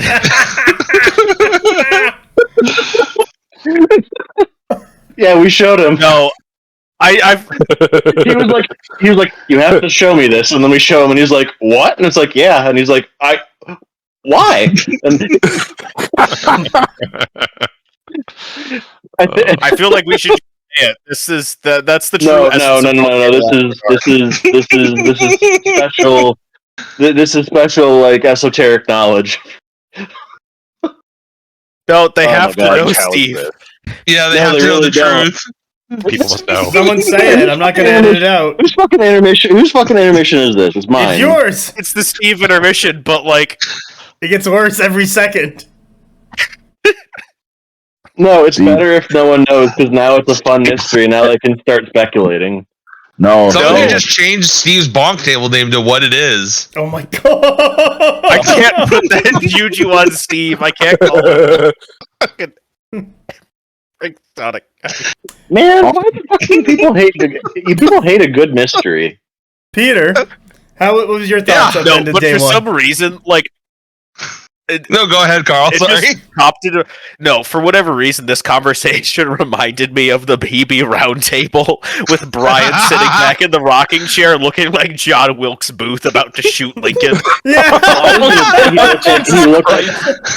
I've never been more offended. How can I go from Chamberlain to John Wilkes Booth, man? Dude, you picked the assassin angle. You're literally backing to the left, like Jesus Christ. Yeah. In my mind, I'm sitting there like, I'm just like Rasputin, where he just has this wild look in his eye, this beard, and then all of a sudden he hears the word Dweck document, and he something just breaks in him, and you can just see like he's looking into another time. Well, yeah, because he spends the first half of the thing with his eyes closed looking down, like channeling energy. And then you just see him, his eyes alight with a fire, and just like stare daggers into the back of Leo's head. Oh, and we forgot the other good part is that he spent the first like 15-20 minutes of the round table in the sea trying to get back onto shore, but the rocks were like too slippery or something. He's like, oh no, I can't get out of the water. I just have to stay here, guys. I love the grandeur we're applying to all my actions, but thank you, Steve, for bringing that back into into proper relief. Where like, my fucking feet hurt. I don't want to be out of the water. I'm just sitting there chilling, and everyone's like, I could stay in the water. He's gonna stab somebody, isn't he? I could stay in the water, or I could talk about the Dweck document. Yeah, the water sounds pretty good right about now. We talked blessed little about the Dweck document. Thankfully, like, so little. Fuck, he's gonna pull out a knife. I think one of the best Oh ones my God. was I fucking dive in front of the table, slap Leo across the face, Six Semper Tyrannis, or whatever the fuck that idiot yelled. Yeah. Jesus. Don't worry, if you want to hear about the Dweck document, that's the next podcast. Yeah, can't wait for that. What your thoughts No. on end of day one? I want to take advantage of this intermission right now God to tell damn you it. all that apparently some lady nurse from the Confederate side was talking about using fucking horsetail as bandages, and they found it was like aseptic. I'm looking at the fucking thing right now. Link it, God damn it, put it in the chat. It exists. Is this on Wikipedia? No. There you go, he did. Okay, Yeah. Peter, now tell us about your end of day one thoughts. Go. Fuck. That link looks suspicious. God, shut the fuck up. you. Mass, through put it, the link power on the through page. You have to. Put I'm the just link letting the chaos reign. What do you mean put the link Very on the important. page? Here, you have to type. I'll make them type it in manually. Yeah, put it in your show notes. No, they have to. Learn your fucking history, goddammit. Uh, Go ahead. Read the whole rest of that, my fellow Americans. Apparently we don't know what's going on in that time anyway. God damn it. no, I'm just gonna flash it on screen and they can type it in. I explained to Stavros what a KFC double down was, and he was horrified. Oh yeah, we assisted. I feel He was like, what was he? Because he had this cute impression where he's like, "Oh, this is the most disgusting thing that you Americans eat," and then it's like, "Oh no, buddy, you don't Not even understand close. that." He said root That's beer fucking floats rookie are the league. grossest thing. Root beer floats are the grossest thing that Americans eat, and we're like, No, no. literally, like, close, because yeah. to Europeans, apparently, that would be like having like a mint float or something, which actually would be pretty good because mint ice cream is good. But like, I don't know, they're like, oh, we use sassafras to flavor our toothpaste instead of mint, so you're the weird ones. It's like, no, they're both tasty. Fuck you. I guess this is why we're fat, but you know, they're both fine. Like, I don't know. Peter, The idea that end of day one. I mean, yeah, day one was great. The win felt really good. The loss didn't feel that bad just because it was a great game. Dinner at the first place was awesome. Got to know a bunch of the internationals better. And I wasn't building an army all day. So, yeah, great day overall. Nice. Brian, end of day one. Day one was awesome. I got over my loss by the end of the day. I was going into day two like, I'm going to 3-1 this fucking thing. And yeah, that didn't happen. But like Peter said, the dinner there was delicious. I spent most of that time talking to Saxon, who has been rightly pointed out to be a fucking wonderful dude, and our Spanish friends as well. And they told me about Flesh and Blood, and I'm very excited to try that at some point now. Flesh and Blood is a very good game and would strongly recommend Yeah. It sounds like it, yeah. it. Carl, end of day one. How'd you feel? Oh, pretty good. You know, it was kind of got into the routine, and it's like, at that point, just because of how the matchups worked, I was pretty confident that the worst I could do was 3-1 after. No, it's good to hear, man. So yeah, no, it felt good, and yeah, had a good time at dinner. I don't know. Does someone else want to explain the bread thing? I feel like I can't do it justice. Oh, How much bread you eat? Carl ate an entire restaurant out of bread and was going up and down the table asking for more, like an 18th century orphan. What is wrong with you? Though. Just eat Except one of the it's Carl, right? cats. So he comes up to and he's like, please, sir, can I have some? It was horrifying. Yeah. The bread was excellent, though. Like, all the food on the island was very good. amazing. Didn't you get like a fucking bread basket thing going? Like, weren't you just like, you kept a basket and fucking kept piling bread in there? He kept hiding his bread in a little, like napkin, and then he just kept hoarding more and more bread into it. It was his little bread pouch. Carl, Peter, what's the problem? an American Brother, recession. I require some oats. Did you Why take do you the have bread bread back shame? to the room with you? Oh, I'm not bread shaming. I was complicit in funneling him bread. Yeah. Oh shit! I have my own Carl story. So this goes back to when we first got there on Sunday. I think that they put us in a suite together. So Carl had one side of the suite, I had the other side. I'm putting the army that I brought for him in the like common area, and as I'm starting to unpack, he just erupts from his room, hits the floor, and just starts doing push-ups. And I immediately go, "What the fuck are you doing?" And he goes, "Well, there wasn't room in the bedroom." And it's like, that's not the question I was asking. And he's like, "Well, I've been on a plane for 10, 12 hours." And it's like, yeah, but why here? Why now? What's happening? He's definitely not a psychopath. God, now I'm coughing. He's a psychopath. Definitely not. Psychopath. Oh, yeah. Exercise. Yeah, well, Oh my god. Hey, Steve, maybe he was just trying to push up on you. Mm. I'll see myself out. All right. Thank you very much for the day one intermission. Kyle, round 3, who'd you play? I played Arcadius, Ooh. one of the Old Polish Dominion. men. What was the Yes, scenario? Old Dominion. Maelstrom, if I recall? Yeah, Nice. yeah, Maelstrom. Who did he play round 2? He played me. Oh, Mass. Oh, we don't have... Right, Mass isn't giving his games. No, I did a whole battle report. It's coming out tomorrow. Yeah. Oh. Yeah, so playing Maelstrom got much nicer terrain on this one. He had pretty horrendous reinforcement rolls the whole game. So I basically had one side of the table all to myself, so I pushed my Raj up that side. He's just like, yeah, come fight me for this objective. I dare you. Meanwhile, he's got his Prate Brick moving up on the opposite side, supported by his Caryatids. His cultists out first with the Heredeacon, and he had Legionnaires with the Archimandrite. So this is turn 2. They're all kind of on one side. He's got, I think he had his Varangian starting to push up the middle, and nothing on the opposite side where I am uncontested. And, oh my goodness. So he Dark Shepherds his Legionnaires. So now his Archimandrite is with 2 stands, and I have 2 Spiteful Winds up this round. And I go into the next round with a Spiteful Wind. So I triple tap him, delete his Archimandrite. Now he has no healing, and I'm just Spiteful Windsing him constantly. Just chipping away. And he's hemorrhaging forces because of it, and he has no way to heal. So he's super pressured to do something about it. Once he gets his Athanatoi up to counter my Raj and his Sword Dancers, he procs his Supremacy, so he's trying to march, charge, clash me. He fails the Athanatoi charge with the reroll. Rip.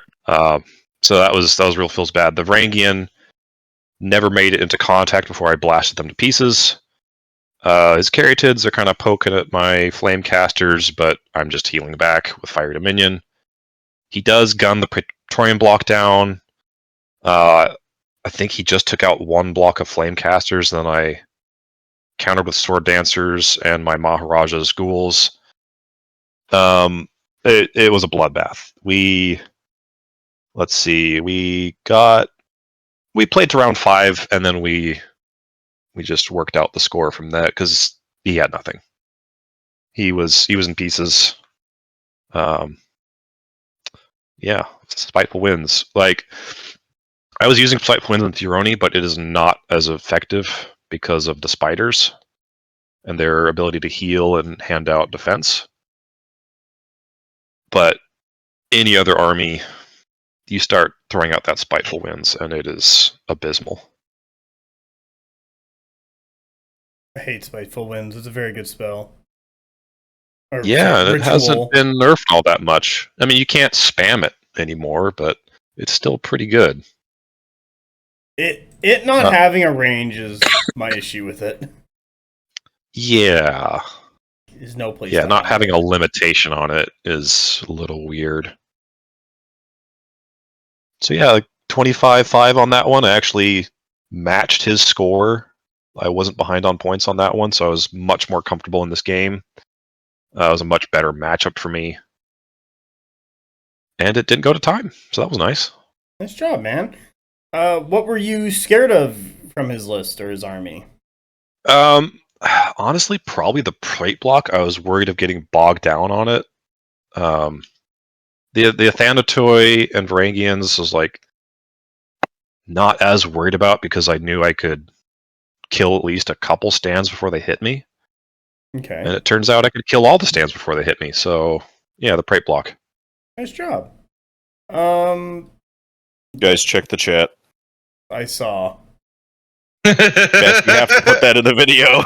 But where? With what context? Well, like 5 minutes Maybe ago. what context? Yeah. Yeah, that's. Fuck, I'm not ready down 5 minutes ago. I did not realize what was even happening there for a second. I fucking fit so well in that. Oh, that's fucked up. Admiral Corsair. I was like, oh, a Civil War picture. Wait a second. Like looking in a mirror. Yeah.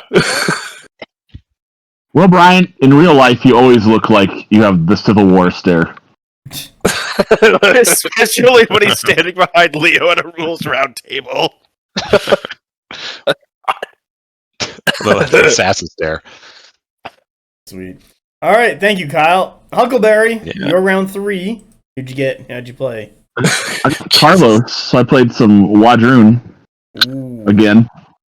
He had something interesting in his list, if I recall correctly. Thunder Riders. Two was it Apex. Was he the 5 heavy guy? Double Apex, Tauntor.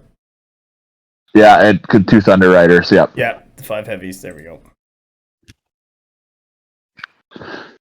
Well, I said reinforcement in that game and got all my stuff when I wanted it. So I was basically fully deployed turn 3.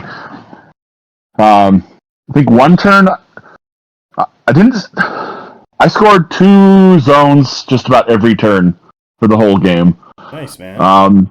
He brought his apexes out and just decided to dominate one of the zones, so I left a few things kind of nearby just to keep him honest in case he decided to come off. And spent my time taking out other things. I think my Big Seal Temple block killed Winglord Predator, or the Winglord Tauntor, and I think his infantry, or was it Braves, I think? Something like that. So they just kind of called... Double Thundy, Blooded, Tauntor, Winglord Pred, Double Raptor, Double Apex. Yes. They killed the Blooded, yeah. They killed 3 things and just kind of carved their way up through the middle of the board. And I guess, again, I just respected the threat range of the Thunder Riders, and then when it was time to go in, just went in. We had 4 impassable, though, and I had fluid formation, and I definitely used that to my advantage. I'll throw a picture in the chat when I find it here. But that was rough for both of us, but I had the fluid formation advantage, so I just went with it and used it, and I think that hurt him quite a bit.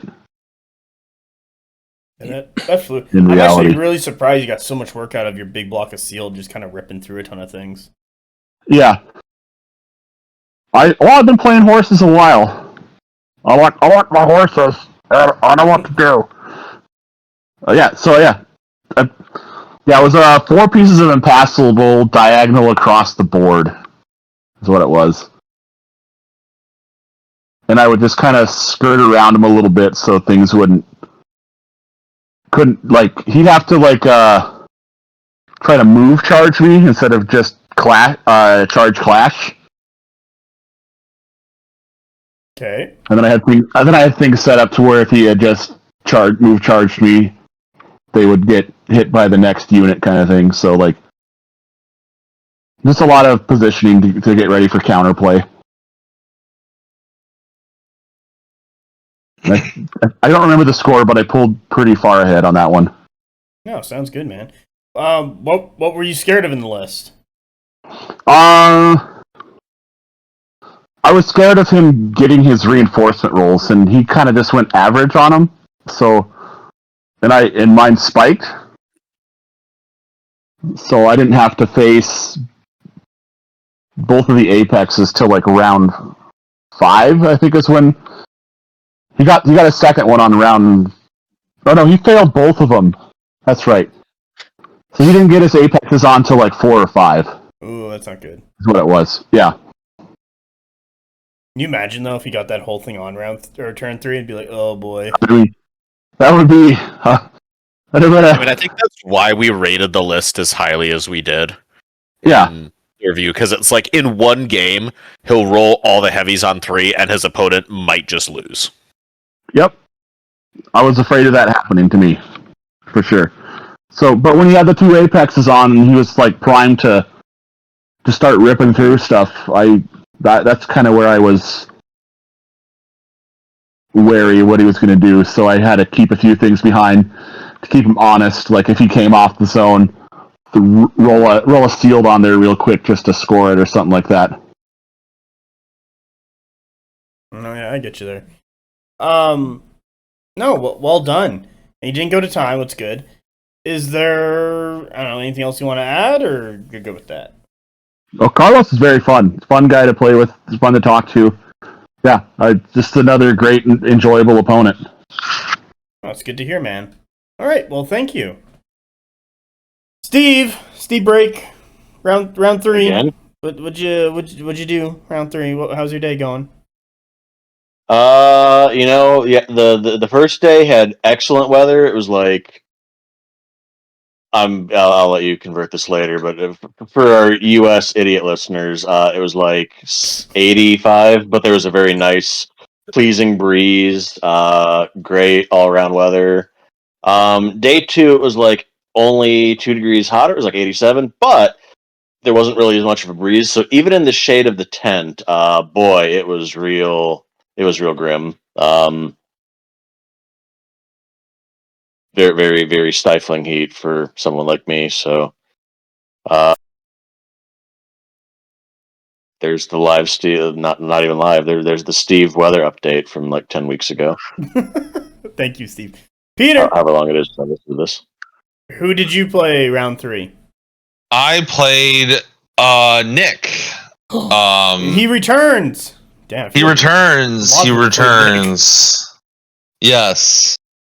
It was an interesting game. I have never had an opponent lose every supremacy before. Like from 1 to 10? Yes. Damn. That bonus should be cumulative? That's the right word, right? Yeah. So because of that, he had a bit of a rough time in the game. He got kind of frustrated during the game. And while his pieces did, once they finally arrived, do work, just allowing me to kind of always have that first activation really, really was hard for him to play through and play against. And so it did end up letting me win the game. But I mean, I positioned well. I played it as a mirror deployment, so I kind of just waited to see what he deployed where and just put my big block against his big block. I probably piece traded a little bit too much. I probably should have waited and just let him, charge me and just kind of deal with it on a D4 rolling 6s on the household nights. But I got kind of greedy with some stuff. And I threw away my squires a little too early. And then I lost a stand of Sealed Temple on my small MSU too early, and that kind of made it harder to play against him. But overall, it was a great game. It was miserably hot. We had like Steve said, there was no breeze that day, so Damn. What was the scariest thing in this list that you were kind of worried about while playing? The Yoroni Big Brick. Honestly, I'm gonna take that back. I'm gonna say his Tengu Bushi. Oh, okay. Why? Just because they can. Well, I don't have evasion on any of my horses, so those ones really hurt. And if a Tengu Bushi overperforms, it is incredibly rough to deal with. The fucking horse. Ones and twos, even worse. Sorry, 1s and 2s. Yes, my apologies. Yeah. So. Oh, that is rough. Yep. Yeah. Great game. I'd give it probably a 6 out of 10. Okay, nice. Well done. Who do we got next? We got the Dwag father. Still dwagging it. Still dwagging around. Yes. I How's played your them round well. Round 3. So I will. You round 3? Manuel, King of Nothing. Oh, okay. I didn't catch that the first time. Yeah, it's all good. The Dwags of society. That landed more than it should have. I'm not really sure why, but it got me. I will second the Heat comments because, I was wearing the jersey and then it came off within 5 minutes of the game starting. So freaking on. Because you had a special message on your shirt. That's true. This was the day where I wore my per Peter suggestion hashtag free the Dwipples. We do have a unfair beauty standard in Dwag society in which apparently the Lost feel they can't show their nipples, and I think that's a shame. And I think they should be able to swing those things around for all to see if they want to. So, hashtag free the Dwipples. I pulled both Leo and Stavro aside to explain that to them, and they both kind of just I could tell they wanted to just get the hell away from me as fast as they possibly could. How do you begin to answer that? Yeah, I think I hope to see some movement in that area. But nonetheless, I played. So it was the one time I got to play that Dwag listed to Sorcerer Kings. Again, bemoaning my lack of practice because, excuse me, it would have been very useful there. That being said, I think he basically put it down to a priority role because I did my usual thing of castling in a corner with Fireforge leading the way up front and everything else kind of surrounding and the melee elements on the wings and the casters in the middle, or the wizard specifically. I had a Zerker unit on the one flank zone to score it, because that's one of my advantages here is that I can actually keep up a little bit on Maelstrom and spend the time to move the castle into position. And I kind of move the 2 Fireforged, starting from that Flame Berserker, back toward the left, towards the center of the board. And then, the weak flank goes from there. The way it was set up, he was able to basically just chuck his big fat Raj brick, excuse me, with Sword Dancers, on a triple action right to the Fireforged that's right next to that Flame Berserker unit, which bounced that Zerker unit off that zone, which was pretty tough, so I missed that move happening, and I had an opportunity to throw Hardened on that Fireforged unit that I missed. And that ended up costing me. I put Tenacious on them, but I completely missed that Cleave Deadly Blades was going to be going up.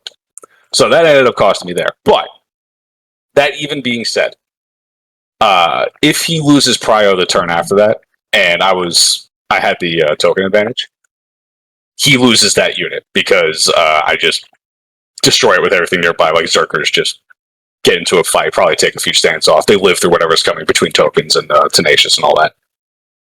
And you losing that Raj brick was so much more valuable for me than me losing that Fireforged, back towards him.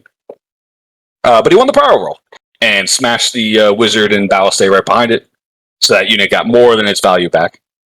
So it was going to be a very uphill battle for me for attrition at that point. That being said, that game ended on turn 5, harkening back to what Carl was talking about before, where this meta in particular, and the particular state of the game for some of these factions. It's just so much more to think about and to consider in terms of your initial positioning and deployments. Once you're well into the game, things really start pretty much moving along. But man, those early turns, They take a long time, and I don't blame any of my opponents one bit for taking a longer time. I take a long time. I like thinking about stuff that early. I'm with the wake. You got to think about that sort of shit. So I think that's why I'm empathetic towards it. But Emmanuel's a fucking fantastic guy. I was right alongside Carl and everyone else. I was very pleased to find that he's just an excellent dude. We got talking about a bunch of stuff. Yeah, it was a great game. I'd rate it. I'd probably give like an 8 out of 10. Very solid all around. Again, kind of just docking it for my own mistakes. So, yeah. Oh, good job, man. Sorry to hear for your loss, but also a fantastic game, fantastic opponent as well. But what was something in his list that you were kind of afraid of, and then also what was a lesson learned from there? Well, it's Sorcerer King, so I was afraid of everything. You just eat shit and die. That's like the shit, just triple actions everywhere. So Emmanuel was arguing that I needed to be more aggressive in one quarter. I still don't buy that.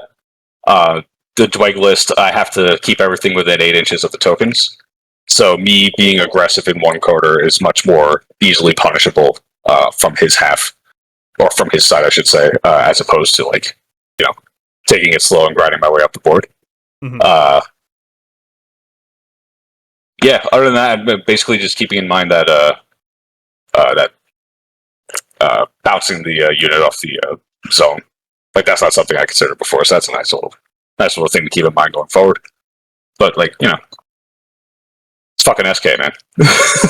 Like that's just a tough fight. Yeah, it's tough. So is SK still OP? He played it well. Now that the happy hour update is done. I'd have to ask the rest of everyone else here because I haven't actually looked at SK changes yet. Me neither. Yeah, probably do that tomorrow. I assume it's somewhat reined in. I hope so. But water and earth is around the corner, my understanding. So get ready to mud wrestle, I guess. Ooh, hot, super hot. All right, well, thank you for your insights on round 3, Carl. I heard you had a fun round 3. Yeah. Who'd you play? I played Camille or Sanex from Poland. And he was also playing Euroni. So this was kind of that pseudo-mirror match. He had a slightly different list. He was very aggro. So he had 2 units of Kappa, one of which was had, I believe, 3 stands and an origami. The other one was just an MSU. With characters, he had a huge fat brick of origami that had a kami and a bushi so that he could do some sweet tricks with the daimyo to pull their command abilities to get Vanguard for the regiment, and then Tenacious, which was some neat tech.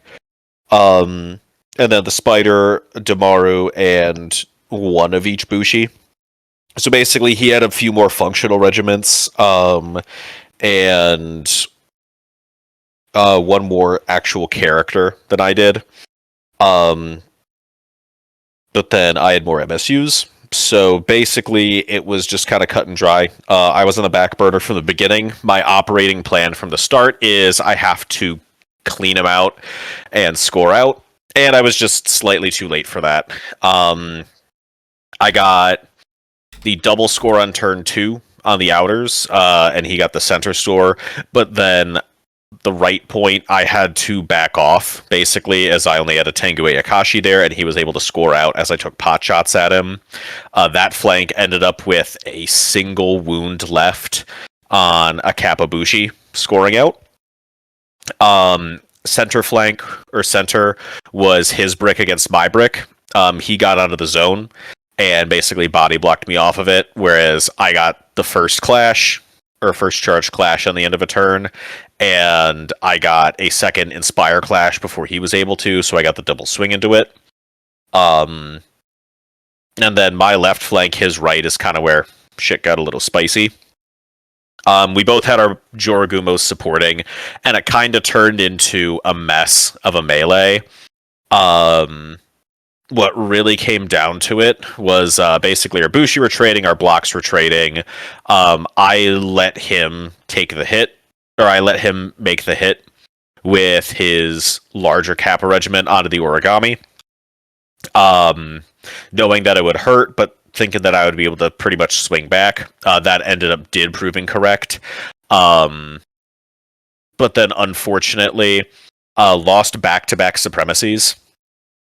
And if I'd been able to win one of those, then I would have gotten the jump on that flank and been able to clear out a unit. But losing both of them basically let him also win that flank with one wound, with a singular wound left on a Tengubushi.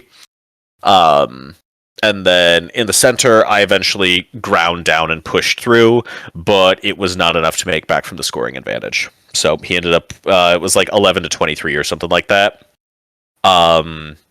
If I win the supremacy on 5, then, or if the flanks, yeah, basically if I win one of those supremacies, it evens out a lot more. And it probably pulls ahead. But I do think he was correct, and I made a mistake in not attempting to body block that central zone myself. I should have just double marched on and let him make the hit into me when I was at D4, and then just kind of fought it out while I was scoring and he was not, as opposed to letting him score there when I was not. But yeah, all around a good game. Camille Sadex is fantastic. The polls run a very tight ship. I would definitely give it 8.59. No, I agree with you there. He's a fantastic player and a wonderful opponent. It sounds like a tough game. Did you go to time, or it just kind of played itself out there? No, it just played itself out. Oh, okay. What was the most scariest thing in your list? The thing you're most worried about when you guys pulled it to the table? Definitely the brick, because the brick's grinding down. It kind of evens out. It really depends on who gets the first clash. But then because it still takes a very long time for them to chew through each other, and it is kind of anyone's game, including dice spikes. So it did really come down to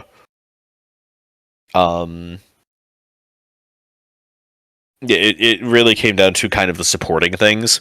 My Joragumo and shooting support was able to beat his Joragumo, which definitely helped. And so I was able to kind of capitalize on that fight, but like I said, it was just a little bit too slow for what I needed. Okay. What is a lesson learned from that game?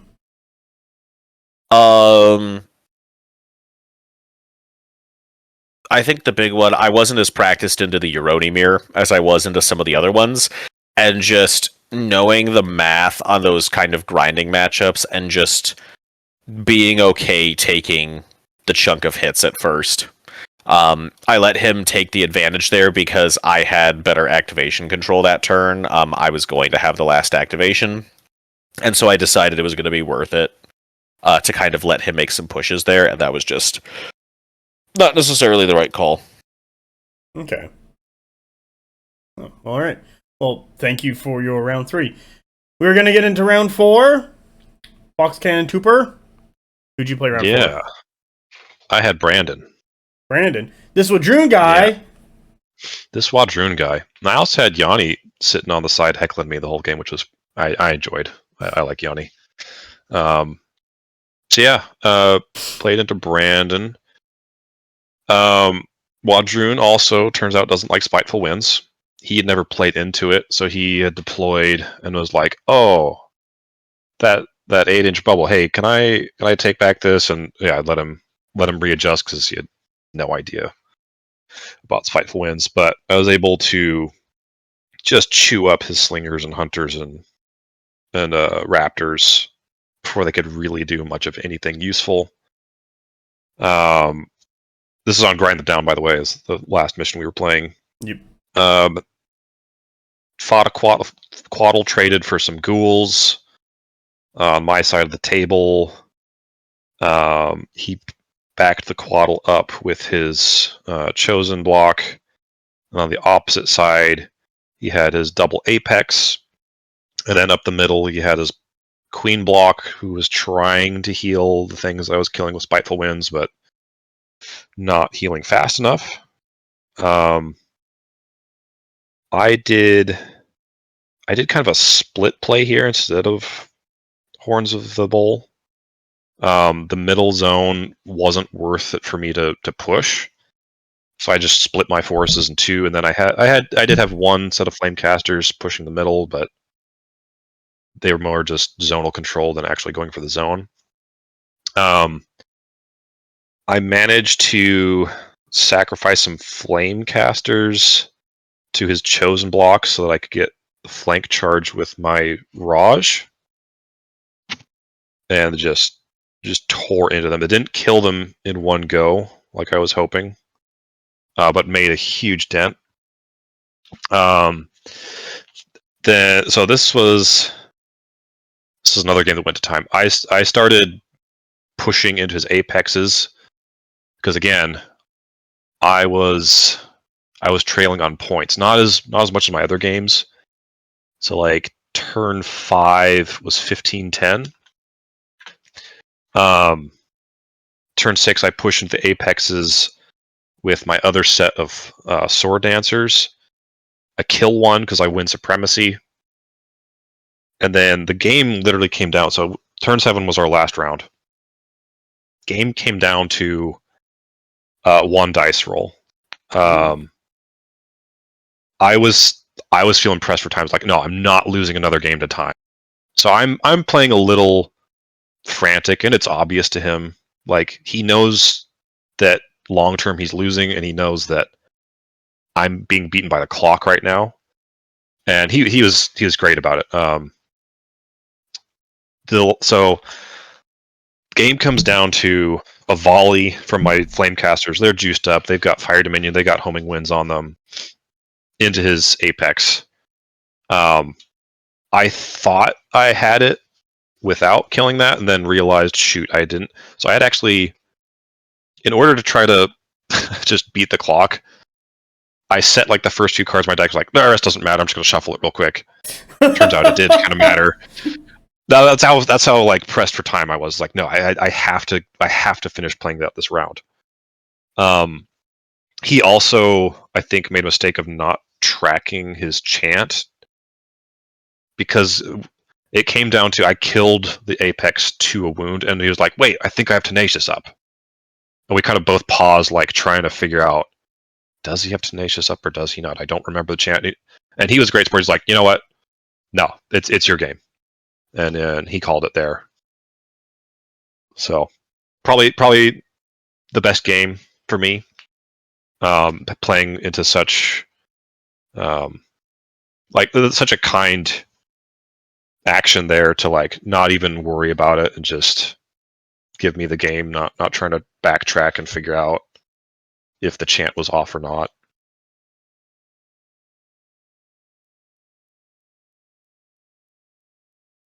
Nice.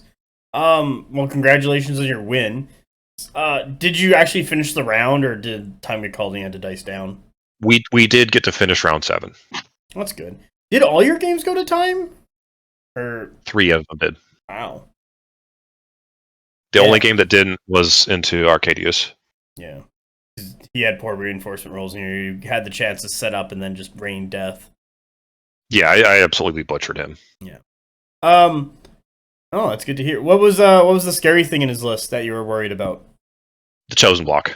Yeah, that is a meaty block to get through. I have played Apexes before. They're scary, but they die.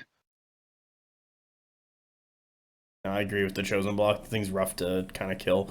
And then what? Is there any lessons learned out of there, or is it just kind of like improve clock or improve timing? Yeah, it's just kind of the overall lesson I took from this was like, you got to build your list to play the clock as well. It's weird because we do always finish our games in NA, but I think that might be something we should practice for next year. Just playing games to round 5 or 6, just in case. Yeah, like I said, this is the only time I've ever had games go to time, and I've played a lot of games. Well, everything, it's all for all the beans, all the peanuts. No, that sounds good, man. You went 2-2? 2-2, yeah. Nice job. Met my goal. Dude. Well done. Anything you want to say, at the end here about your games? Man, like, looking back on them, I enjoyed them a lot more than I did in the moment. Except for Brandon's game. Game with Brandon was excellent. That one, I'd already lost a couple games the first day, so I wasn't as stressed about like trying to perform well. Like I said, super bracket. gracious. Yeah, in the fun bracket. I was actually really hoping to play Raymond because I kept seeing people play him. Like, man, that looks really fun. Hopefully, I'll get a game with him another time. But yeah, just such a great event, man. Like the way they've organized it. Maybe not organized the terrain, but everything else about the event, really fantastic. Yeah, no, I do agree with you. I'm glad to hear, man. And thank you for also coming on here and talking about your experiences at Hios. Huckleberry, you're next. Round 4. Who'd you play? I played a fucking Joker from Canada named Mass. God damn it. Yeah. How was your game? We had a great time, though. I think that was. It was a very, very good game. I was exhausted. We were both laughing the whole time. Yeah, it was just really great. I think, as we alluded to earlier, turn 2, Mass had like 11 of his cards, and I had 3. Yeah. So that was pretty funny, I'm not gonna lie, I was hoping that you'd have a crappy roll turn 3, then like turn 4, kind of another crappy roll, and it would just like drag out. I mean, that would have been the most comical way to end the tournament for sure. It's like, how'd you win? My opponent can't roll reinforcement. But turn 3, you got everything, and I was like, all right, yeah, it's a game. We had a game turn 3. Yeah, that was nice. Trying to remember specific details. I did the super squirrely funny charge with some Sealed Temple move charging across the board, where Mass's you threaded needle was like, you can't make that. And I was like, the fuck I can't. I think that was the only time we spent any time proving anything out, and we both laughed and had a good time. Yeah. Did I go 2 wide or 3 wide? I can't remember. You were 3 wide, because I was like, yeah, you get squeezer here, and you're like, nah, I reform like so, and then I walk up, it's like, I do a little bit of wheel, and then I walk, and then I charge, and I'm like, motherfucker, like, I did not see this come. You're in the middle of the table, and now you're shooting all the way to the left on my side, and you were at the middle on your side of the table. Like, you weren't even in the... It was wild. You'd walked up like 12 inches or something, like, not that far. Sealed Temple, baby. And then there was a combat where like stalkers were stuck in with mounted squires. I was like, maybe you'll clip them, and you can't actually get in there. You're like, nah, I can get around. It's like, what the fuck is this? Yeah. Fuck you, Andrew! Like, he probably dispersed like 30 inches. It was crazy. It was, yeah. And that's why Fluid Reform had to change. Yeah. No, but people are saying, oh, I wish it would have been a more elegant solution, like just doing it at the end of the turn. No. Some fucking idiot just said that in one of the chats. Fucking really? Yeah. I'm like, I'm playing the trolley problem while we've name. been doing this. Finding out how many people I recognize the name of the offender. Oh, God. Bender the offender. But I had a great time. It was like, 45 to 44, Mass? Yeah, it was 1 point, and I was like, that was such a grind, because I was like, at the early parts, after you did that Sealed Temple flex, I was like, I've lost. There's no way I'm recovering from this, like, Tiger King and everything. But the troll grind is the real winners of the entire battle. I think where I messed up was on my left flank, the right side. When I came in with my Crimson Tower, I should have just hung back and let you come to me more if you wanted to score. Yeah, because I couldn't, like, once I finally got rid of them, I could safely score. Yep. But it's just pressure, and you have the threat range. Yep. I should have chilled, but I got horse brain and I went horse in. Some would say you were horsey for it. Yeah, horse real. Horse brain is real. And I'm excited for your battle report to come out tomorrow and refute everything I said about us having fun. No, we had fun. Yeah, no, we had a good time. I was that game, like, didn't sleep very well the previous night, was stressing super hard, had like realistic dreams. We're sweating our balls off. I kept the jersey on. Other people are taking it off. No, Like a man. you gotta That's right, you did. keep that thing on. You got a House That's of right. Representing. Well, that's why you won by a point, Mass. Yeah. You weren't wearing your jersey. Well, my jersey never showed up. It's Do you have it now? There's Or is a it still warlord missing? there's a warlord in Somalia that's wearing a competent Conquest jersey now. it's our flag. Yeah, it's a sweet jersey. It's gonna be sweet. I had competent Conquest, like alternating caps and lowercase, like idiot spelling. I had paid extra for Garfield horror embellishments on it. Just It's gonna be watch. awesome. It's gonna show Was up it in like 42069 too? Yeah. That jersey's gonna show up on like CNN as a Somalian pirate took over another like cargo ship, and it's gonna be used as the banner or something. That would be great. That would be the best way to end it. But yeah, I got they finally gave me a refund on it though. Get that jersey back. No, I don't know. I thought ending the whole tournament on a really, really fun game, because we've never played before that, so I was really happy we got to play. I am too. And just that score, 45-44 at the end, can't ask for anything more. No. Also, there's that post-game interview we did with Yanni.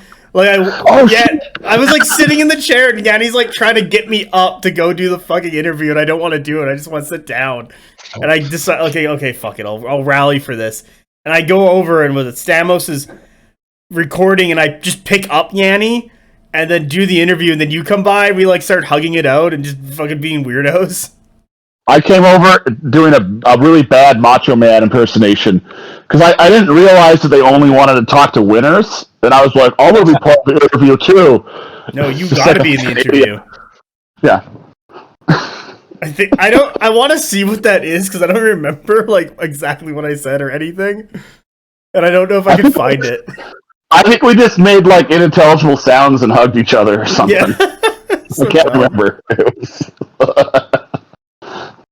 No, after your horses hit, or I like stalled out horses, we just kind of grinded until it was like, okay. You guys were just grinding? Yeah, you jelly? Yeah. We were grinding on each other at round 4 in Chios. Yeah. And it was beautiful. The troll regen kept me going. It did. These fucking trolls. Alright, is there any, when you saw my list, was there anything that you were worried about? Getting shot by opportunists, because I know it's going to happen, and it did. But honestly, I felt comfortable. I hadn't played my list in the Nords, but I felt comfortable because I played a lot of Nords, and that's what I played that season to get to Chios. It's just a lot of Nords and similar things to what you had, so I felt like I knew what your stuff did. Yeah. Yeah, I agree. Same thing with like when you like playing 100k. I knew everything did, and I just wasn't ready for the long bomb sealed temple play. I was like, holy fuck. But yeah. Any lessons learned after that game? Don't let Horsebrain take over on your left flank when you're trying to grind. All right. Well, thank you very much, Andrew. I had an awesome game with you. Thanks, Matt. Okay. Steve, round 4 action hour report. Still hot, no beer, morale low. Thank you, Steve. Huckleberry, closing thoughts for Hios, kind of in general. It was just another great time. I went last year. Wasn't sure if I was going to go year 2, but my wife Brownie was like, we should try to go again. So I got to work grinding points at tournaments, and we went again. Met some new people, saw some returning people. Just great. Parabellum put on a great event. Stamos is the hero of Chios, all the work he does, and I don't know. It's just really fun. No. And I would, if anybody gets a chance to go, I'd recommend going. I'm glad to hear, man. And also, once again, thank you very much. Thank you for being on here, and thank you being such a wonderful guest. Thanks. Peter! Oh, one more thing. Never mind, Peter. Yeah. Like an old friend. God damn it. All right, Peter, round 4. Who'd you play? I played Emmanuel from Italy. King of Nothing. Yep, King of Nothing. Yeah, as a non-frequent international Discord engager, I didn't know the lore behind his interaction with some of the U.S. players. He was just a great guy to play a game with. He was really fun. He's a really good methodical opponent. He just boxed me in really, really well. There was not a spot that I could exploit like a side charge and start kind of rolling his sides up. I played incredibly cautiously because of that, and it cost me the game. I fell for some bait that I absolutely knew was bait, and I still did it anyways. And I tried to bank on getting supremacy the next turn, and that was just, it was stupid. It was a dumb move on my part. And yeah, no, he won that game quite handily. It was a very good game. I would give it an 8 or 9 out of 10 as a learning experience. It was just a great game. Oh, I'm glad to hear, man. What was something in his list that you were worried about or scared of, or you knew was going to be tough? Oh, his Bound to the Element gigantic brick, as well as Flamecasters. Like, it's the same stuff everybody that was playing against SK was worried about. He did it. He used his tools really effectively. That's good. Oh, he has an extra sword dancer. He's 4 of them. Yep. That big brick. Oh, it's good to hear, man. Thank you for the games. Do you have any closing remarks or things you want to bring up? Yeah, I mean, I want to second what Andrew said. I really want to thank Stamos. Like, he puts in a lot of work to make everybody's Chios experience really, really, really special. And I don't know how long it takes him to get all of this stuff set up, but that man is awesome, and he worked really hard, and really appreciate him. I appreciate all of the PB staff, but yeah, Stamos really shone in at this tournament. So he put in a lot of work to not bring us more beer. Yeah, motherfucker. Well, that's because the Canadians drank it all. Hey, the Aussie and the Brits were in there too. So they want you to think.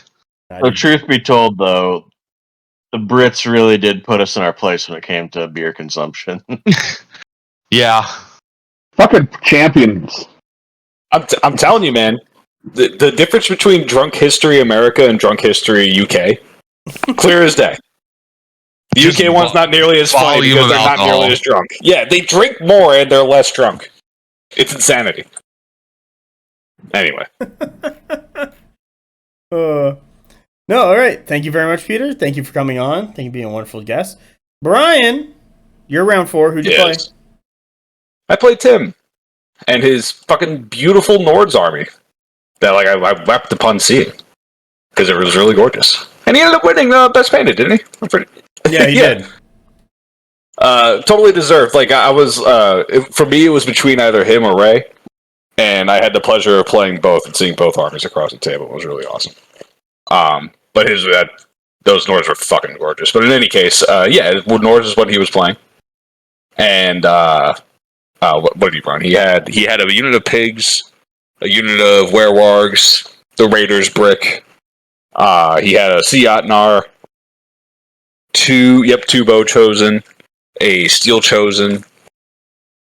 I think that's it. Might be missing something in that. Fenner. A couple of Fenner, even, as a matter of fact. So, pretty good standard, like, wide Nords nonsense. He played it fairly well. I think he kind of, once again, didn't quite understand what question was being asked of him by the list, at least not until, like, turn 3 or 4 when he took some bad opening losses, I think, at one of his Fenner. His Fenrir actually did pretty good. They got into the flank of my Sorcerer Ballista unit, but they lived because tokens and Dweg bullshit, which is kind of what I was banking on, and the Fenrir ended up dying for it. He did pick up the unit afterwards with a bosun volley, but that was quite a fair amount of expenditure and exposure to damage coming back the other way. That ended up being a fine trade for me. But yeah, he kind of it was around turn 3 or 4 where he realized that he needed to start playing much more conservatively and just kind of like waiting out the game and letting the score do the work. Which I don't know. I think the game ended on turn 7. It was another one that was about to go to time. So I bless him. He helped me kind of rush along in the last 10 minutes to see where the game was going. But long story short, he just didn't quite have the staying power he needed to stop the Dwight Castle once it really started to do its thing. There was a nasty moment right at the end where like the Fireforged spun in place and launched a non-take aim volley at his Sea Yachtner and like hit like 10 times. Oh wow! And fucking wiped it, which was mean as shit. But yeah, it was a fun game. He was a good opponent. I very much enjoyed talk to him about how he painted his models and all that good stuff. So yeah, no, I rate that one highly as well. I give it like an 8 as well. Nice. I enjoyed it. Cool. Well done, man. What was something in his list that you were worried about, or were like, oh, that could be bad? Bosun are pretty scary because precise shot kind of murders Dweg, particularly tempered Dweg. I hate pigs. Those fucking pigs ruin my life all the time. So those were definitely the units that I needed to keep an eye on. The Raiders brick was like going to be efficient into a lot of my stuff, but I also had like a fair amount of quantity to deal with it going back, so wasn't quite as worried there. But yeah, I would say those other 2 units in particular. That's it. That's what I got. Nice. What's your closing remarks about Hios? What do you want to end there on? I went into this fully expecting that it's probably going to be the one time to really enjoy. I'm probably not going to try for it again anytime soon. So Melinda and I spoke of beforehand, but much like I think was said at the start of this, once we were there, we were hanging out with everybody and we saw the locales and everything, meeting all these different people and seeing the fucking gorgeous Greek coast and everything. We're like, fuck, we got to figure out how to go back, don't we?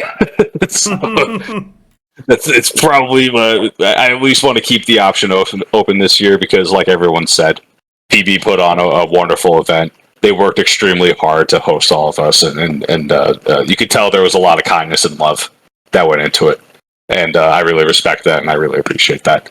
And I hope to show it back to them. So, yeah, it's a fantastic time. Sweet. I'm glad. I do agree with you. Like, I would like to go back after experience everything. It was fantastic. People are great. If you can make Hios, I'd say go to Hios. Just for the listeners, do it. Everyone from the locals to all the people that ended up being there. Like, there was not a soul I didn't like and did not enjoy talking to. It was a fantastic time. Yeah. All right. Well, thank you. Thank you for joining us. And thank you for being a fantastic guest. Carl, who'd you get round 4? I got Saxon. Did he not fuck those spiders? No, he did not. So this was a really fun one. I'll kind of power through because we're getting a little late. But yeah, so this one was Grind Them Down, which is the weird dance scenario because nobody scores this one correctly. So the big one was we had his list grinds very well and the monsters are efficient. My list had the early scoring advantage, so I was able to get the 6 points on turn 2, and he was not. And then I was able to just kind of capitalize that with a slight lead. Basically, I got my origami onto the big point in the center, before he did, and then I just sat there. Just- And then I walked my spider onto the point so that I was sitting there with, even though the origami don't score, I had the spider for 3 stands and the origami for 3. So basically, with all the scoring I had, I was going to be able to keep outscoring him, or at least contesting his score, no matter what he put on there, basically. And then I drove my Kami brick down the right flank, where it could be supported by the spiders. I had one of each Tengu on my left flank, and then I had the other 2 Tengu with the Dabaru on my right, supporting the Kami. We had some early trades where his spider and a shooter fought my 2 Tengu, and ended up I lost both my Tengu, killed one of his, and left the spider kind of at full health, this kind of hopscotching back and forth between the zones, which he did for the rest of the game. Big one was my origami brick just kind of survived. Like, that's just... It decided that it wasn't going to die, and it didn't. So, kept kind of taking in damage from his Kami brick, which the thing is, his Kami brick is very tough, but it was not spec'd out to deal the maximum amount of damage. And he was reliant on his Oni charging in to kind of start doing damage to my origami. The problem was, he engaged them, but the only way he could was on the side where they were touching the Kappa and 2 of my origami. So I basically just threw as much as I could into the Oni, because I knew that that was something that I could actually deal with. So I was able to kill those Oni before they were able to swing more than once. And then on that right flank, I was able to 1-round his Dai Yokai after I got a charge clash into my Kami. I know his goal, and it was defensively buffed, but I know his goal was to be able to sweeping step the next turn and kind of stay on the point and trap me there and get me in a bad spot. But between my entire brick attacking it with everything, and Tengu Bushi flanking it, and Tengu Ayakashi being ready to shoot it, that went down in 1 round, and then I just capitalized on that flank, killed the other spider, dealt with the other Oni, was able to finally deal with his block in the middle, once the Bushi that had helped kill the Daiokai kind of spun around and came over to finish off the Kami in the center. And then we called it out, and it was just kind of, okay, so his spider's going to bounce back and forth for the rest of the game, and then I'm just going to score out the rest. So for round 6 through 10, it was just me getting 6 every round and him getting 4 every round, and I already had a scoring lead. Damn, nice job, man. It was good. Good, clean game. I enjoyed it quite a bit. Saxon is the fucking delight. It would have been nice to have him on here, but I think he's doing something fun right now. Yeah, from what I did message him before we started, and he's still on vacation by the sounds of it. Yeah, that's what I thought. I'll hit him up and I'll get an interview with him. What were you scared of? What were you worried about going, was it double spider or was it his brick? It was the double spider and just being a little bit more efficient. His brick and my origami I knew were going to be able to grind out, and my brick is really good at fighting the rest of his stuff. So it was just kind of a matter of not letting his weak flank kind of dominate me and get him into a point where he could start winning those other fights. So forcing him, it was basically on turn 4, I actually used a reinforcement line plus the full Bushi move to sprint the Bushi onto the field behind his Ayakashi and Spider, and then the next turn they turned and killed the Ayakashi, and that basically meant that he couldn't capitalize on that weak flank that he'd won. So I lost 2 units, he lost 1, but I was able to keep that Spider locked down. Oh, that's good to hear, man. Well done. Do you have any lessons learned or anything else you want to say about the match? Not that I can think of off the top of my head. It was a good game. Oh, good, man. Anything you want to say about Hios in general?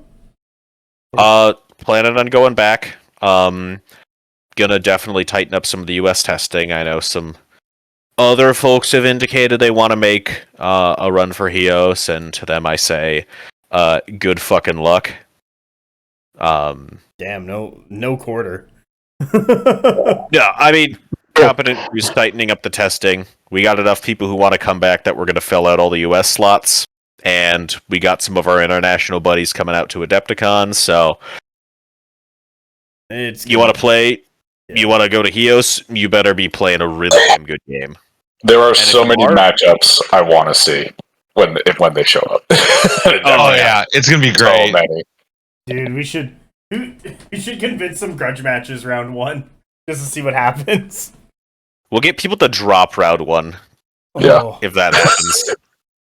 No, like not grudge matches of us to each other, because that usually just happens at the end of Adepticon or major events, but just early stuff. No, the thing is, we'll actually just everyone who's coming has said they want jerseys, so I think we wear the jerseys day 1, get that friendly fire turned off, and then just turn round 1 into a fucking public execution.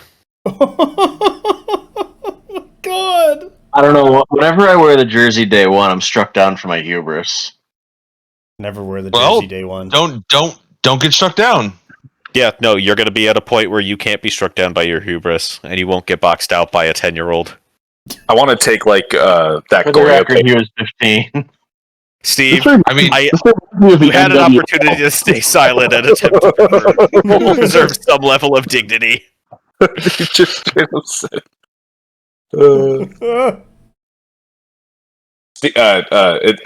I told like multiple people when I visited home that a buddy of mine was beaten by a child, and like the laughter I got from it was like harder than I expected. So, Brian, yeah. like people who know nothing about miniature games, so Right, thought yeah. it was funny that Steve was beat by a child. Yeah. That's exactly how that went down. We love you, Steve. I can't hear the laughter anymore.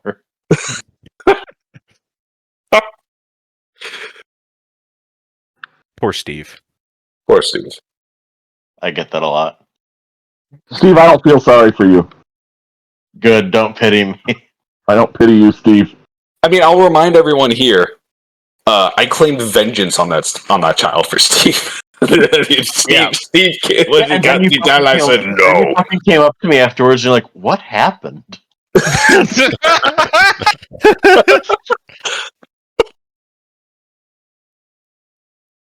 hope that kid beats another one of us next year. Watch the child be indoctrinated to competent Conquest. I will be fucking merciless. I hope he just works his way through us. I will commission someone to immortalize their defeat in an opera. He plays only competent all 5 rounds. Starts with Jeff, works his way up. But that's you. Champion. Can you imagine Jeff. if the child won? Climb the If the competent child ladder. won, Do we just have to give him our jerseys as headhunting trophies and just be like, well, I guess we don't get this anymore? Yeah, it's the scene where Caesar is standing over Vercingetorix, and it's just all of us just handing our jerseys to him. Was it at Chios where one of you was like, so what's the protocol for what's the protocol for if we lose too much, do we have to give up our jerseys? And I just go, no. I think that was Kyle. No, that wasn't me. I think I you thought you were asked, the one who asked the question. It was either Kyle or Kang, but one of them was just like, so what happens if we lose too much? Do we have to give up the jersey? And I'm just like, no, you can't. It was take not it. me. I will not give up jersey. You can have my misprinted one. No, it's if Kyle loses too much, he has to use the Tooper jersey instead of the new one. Oh no. Kyle, I'm right there with you. My first one said confident Conquest instead of confident. That's kind of why fun. aren't you wearing that one? That's my new one has the order patch on it, and I like that. That reminds me, I'm going to order a new one right now while I'm thinking about it. Mine needs no accoutrements. They know who I am. Will your name on your jersey be not a Tooper? Not super. Carl, you gotta dye your hair red like Shanks for Adepticon, so you just walk in and start knocking people out. That happened anyway this year. But no, that's I don't know. Oh my god, I can't go to Hios because I can't make it to Adepticon. Yeah, buddy, you're not going to clear top 20 at Adepticon. Go fuck yourself. Jesus Christ. Boy, I thought Carl was like doing wonders for our reputation as a community. What? Carl was like, oh, I'm all sleepy. I'm getting yawny and this and that. And all of a sudden, he's just like, yeah, no, I'll fucking kill all of you.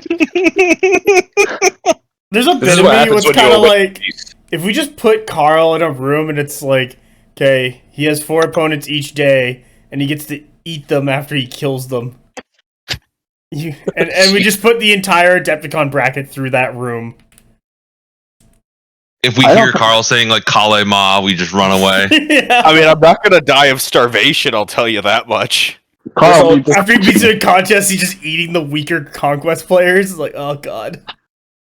This mostly just reminds me of the bit where he like turns off his body cam before just fucking brutalizing somebody. that was such a funny fucking bit, dude. I can't like my corpse will fucking have his heart stop. So yeah.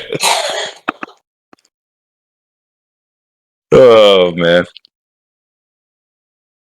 He's that guy for his conflagration. He turns you for his conflagration, yeah. Oh shit. Now you can edit that part out if you want, Bass. That was a little more hands-on than usual. I think I'm just gonna any more leave than it. the start of this thing. Yeah, I think I'm You leaving leave that in. Yeah, You leave that in. I think that's staying. You already If started someone- it hard. If these poor bastards have stuck around for this fucking thing long enough, they deserve that little treat. That's It's Let's just be gonna honest. be Melon All right. Ninja. It's he'll No. will comment. What I on need it. to do is, all right. I have Darby. found my new job idea, because what I'm going to do Oh god. is I'm going to not play a game, and I'm just going to like exist in the social circles of the game, and then offer critique and balance suggestions based off a 10-year-old edition from a game that I played once. that's a good idea. No. No. God damn it, dude. Fucking brutal. oh really- god. It's a really good Conquest cut The change. worst part is that like that calls out like 4 to 5 different people. Yeah. That's I'm the trying to worst think of part. My equivalent of that would be like if I started making making balance recommendations based on like fucking Flames of War. Just like a fucking specific, not at all related thing. That's how that shit feels like coming from Well, these you see, people. in 40k, I can just run my army at my opponent's army, and then they just fight in the middle, and that's like peak wargaming. Hey, Nothing gets better. I always say this. Just Having- in Conquest, you got to remember that positioning isn't just for what you do to someone's mom. Well, I used fluid formation on your mom last night. Pre-nerd out. My mom's dead. She said it was blessed. That didn't stop me, Andrew. I'm sorry. I know, it's okay. She just didn't take resolve damage. Please edit that out for my brother. No.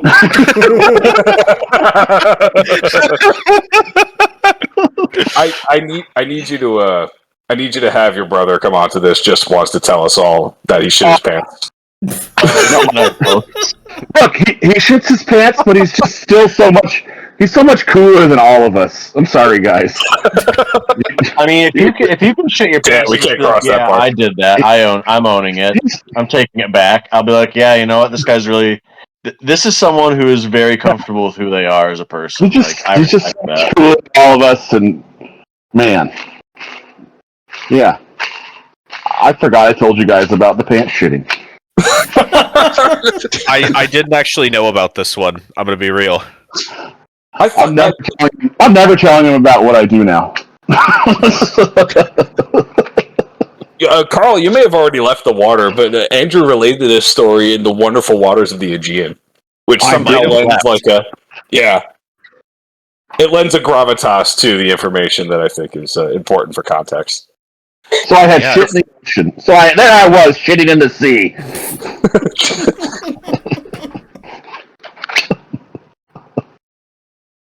Well, I'm glad this has gone out of hand as is tradition. Hell yeah.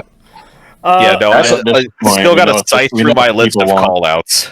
Oh, Although, honestly, the first call-out was the most elegant, I think.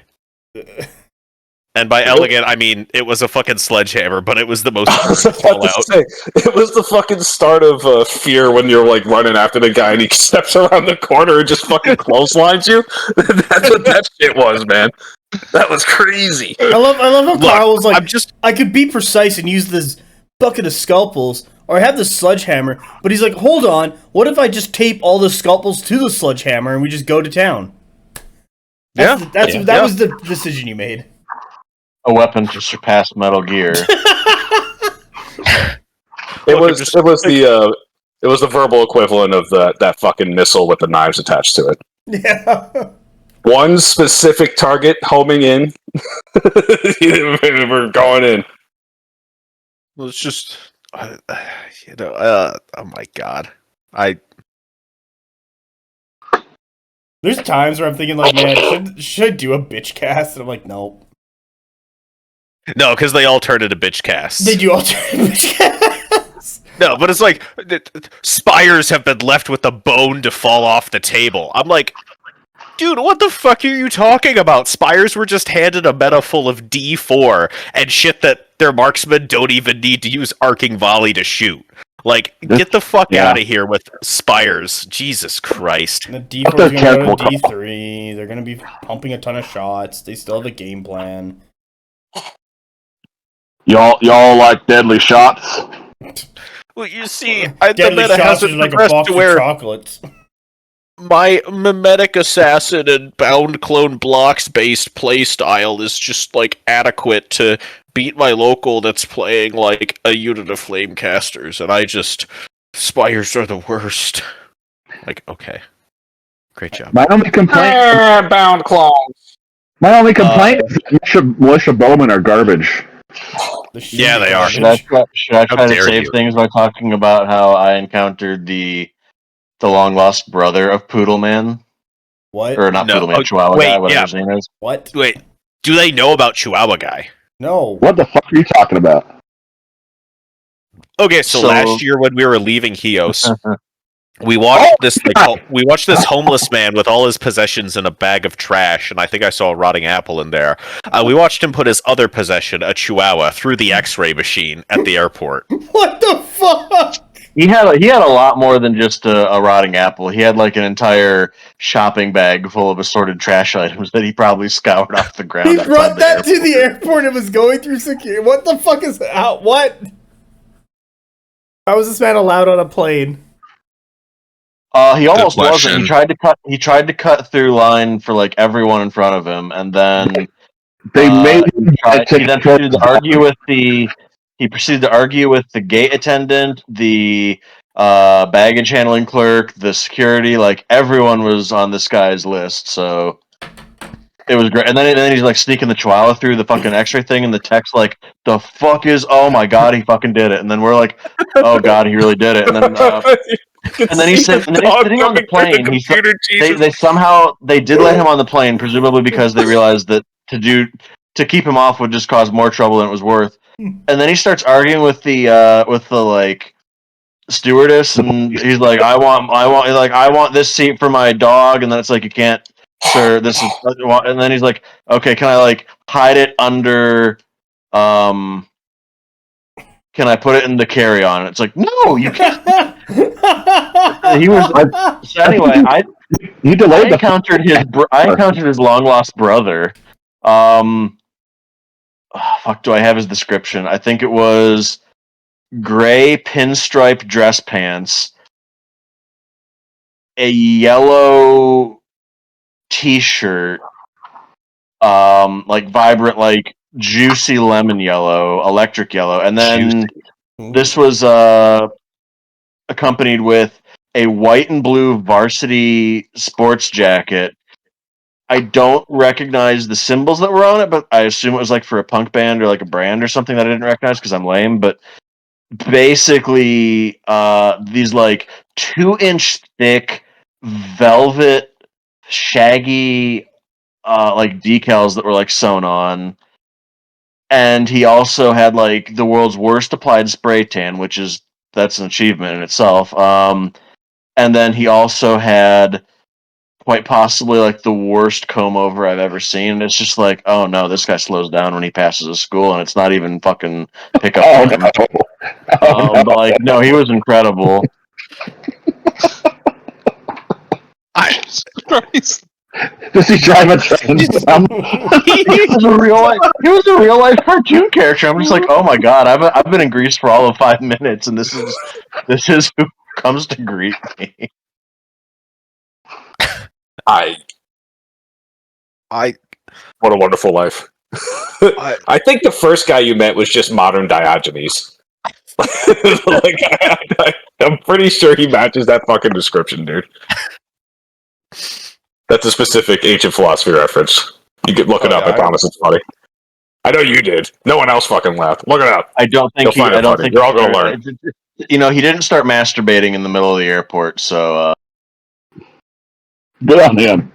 I mean, that you know of. No, the modern day Diogenes are the guys that are masturbating all over the Discord server. Oh. So most of them? Get out. Yeah. I mean, look, CS is still on the shit list. I'll say that. No. It's a little bit rough there. My faction. Oh, I Why thought don't you meant. get in there and be the champion the people need? Oh, I need to drink too much for that. We were discussing this before. Like, that's the problem. We don't have a champion for CS. So it just gets... Oh, we have a gets drowned down. champion for CS. I repeat what I say. Yeah, I gotta be in a mood to wade into that. There are times where I go in there and I just kind of read it nowadays just to see like what's going on. I'm like, interesting. It's like Gorillas in the Mist. It's grim. It's grim. If you say It's anything, also part of the reason I didn't take CS to Hios is like, nah, screw this. Yeah, they can deal with themselves. It's the worst form of punishment. I do find it funny, all like the shit talking from people who aren't at Hios or know nothing like what's actually happening there, of all the nonsense of like, oh, the army is gray, this is disrespectful. Oh, the neon colors are neon colors, this is disrespectful. Oh, no one's playing CS. I will this say is disrespect. It's like, shut the fuck up. Wildest take. I think that's the wildest take surrounding Hios was talking about fucking Mass's painting. Like, it's so weird. It was crazy, dude. It What was a weird thing to get strange. It was upset of. uncalled for. That's one of those things where it's like, I don't really care what you think of like my paint job or anyone else's paint job. Like, if you like it, say you like it and say what you like about it. If you don't like it, just be like, yeah, it's painted, it's nice, I guess. Like, you don't have to be like a dick about it. I would like to say though, I would like to say it was very entertaining. Another fun Stavro moment was, I think it was the first night we were there, maybe the second, but we were just kind of sitting around near the location at one of the hotels where we were getting food. I don't know if it was Mass who revealed this to Stavro or someone else, but basically he found out that Mass had entombed an archangel in a 5-gallon drum of gelatin. It's 3 gallons. And reacted as one might expect one to, where he just kind of like gets this look on his face like Stavro.exe has stopped working, and then he just goes, but why? And then Mass is like, for the clicks, my man, and he's like, why? And then it's like, because I thought it'd be funny. He's like, why? And he just says this 8 times, just pressing for some answer that will satisfy his confused curiosity. And Mass is just like, I don't know, man. I thought it would be fun. He's like, but why? It sure was fucking worth it. But again, why? What did he say? If you won Mass, wouldn't he give you a prize or something? No, I was not going to request a mini. I was going to request submerging Yanni in Jello. That'd be fun. That's right. Yeah. Yeah, no mini this year. We now have Yanni in Jello. Glory hallowed be his name. Yanni going into the Jello being like, man, this is not where I thought this job would take me. This is honestly, there is a little part of me that thinks that he'd probably find it funny, and he'd be like, oh yeah, I can't believe I got paid to do this. You imagine, just in Greek, Stravis is like, we're saving so much money, get in the Jello.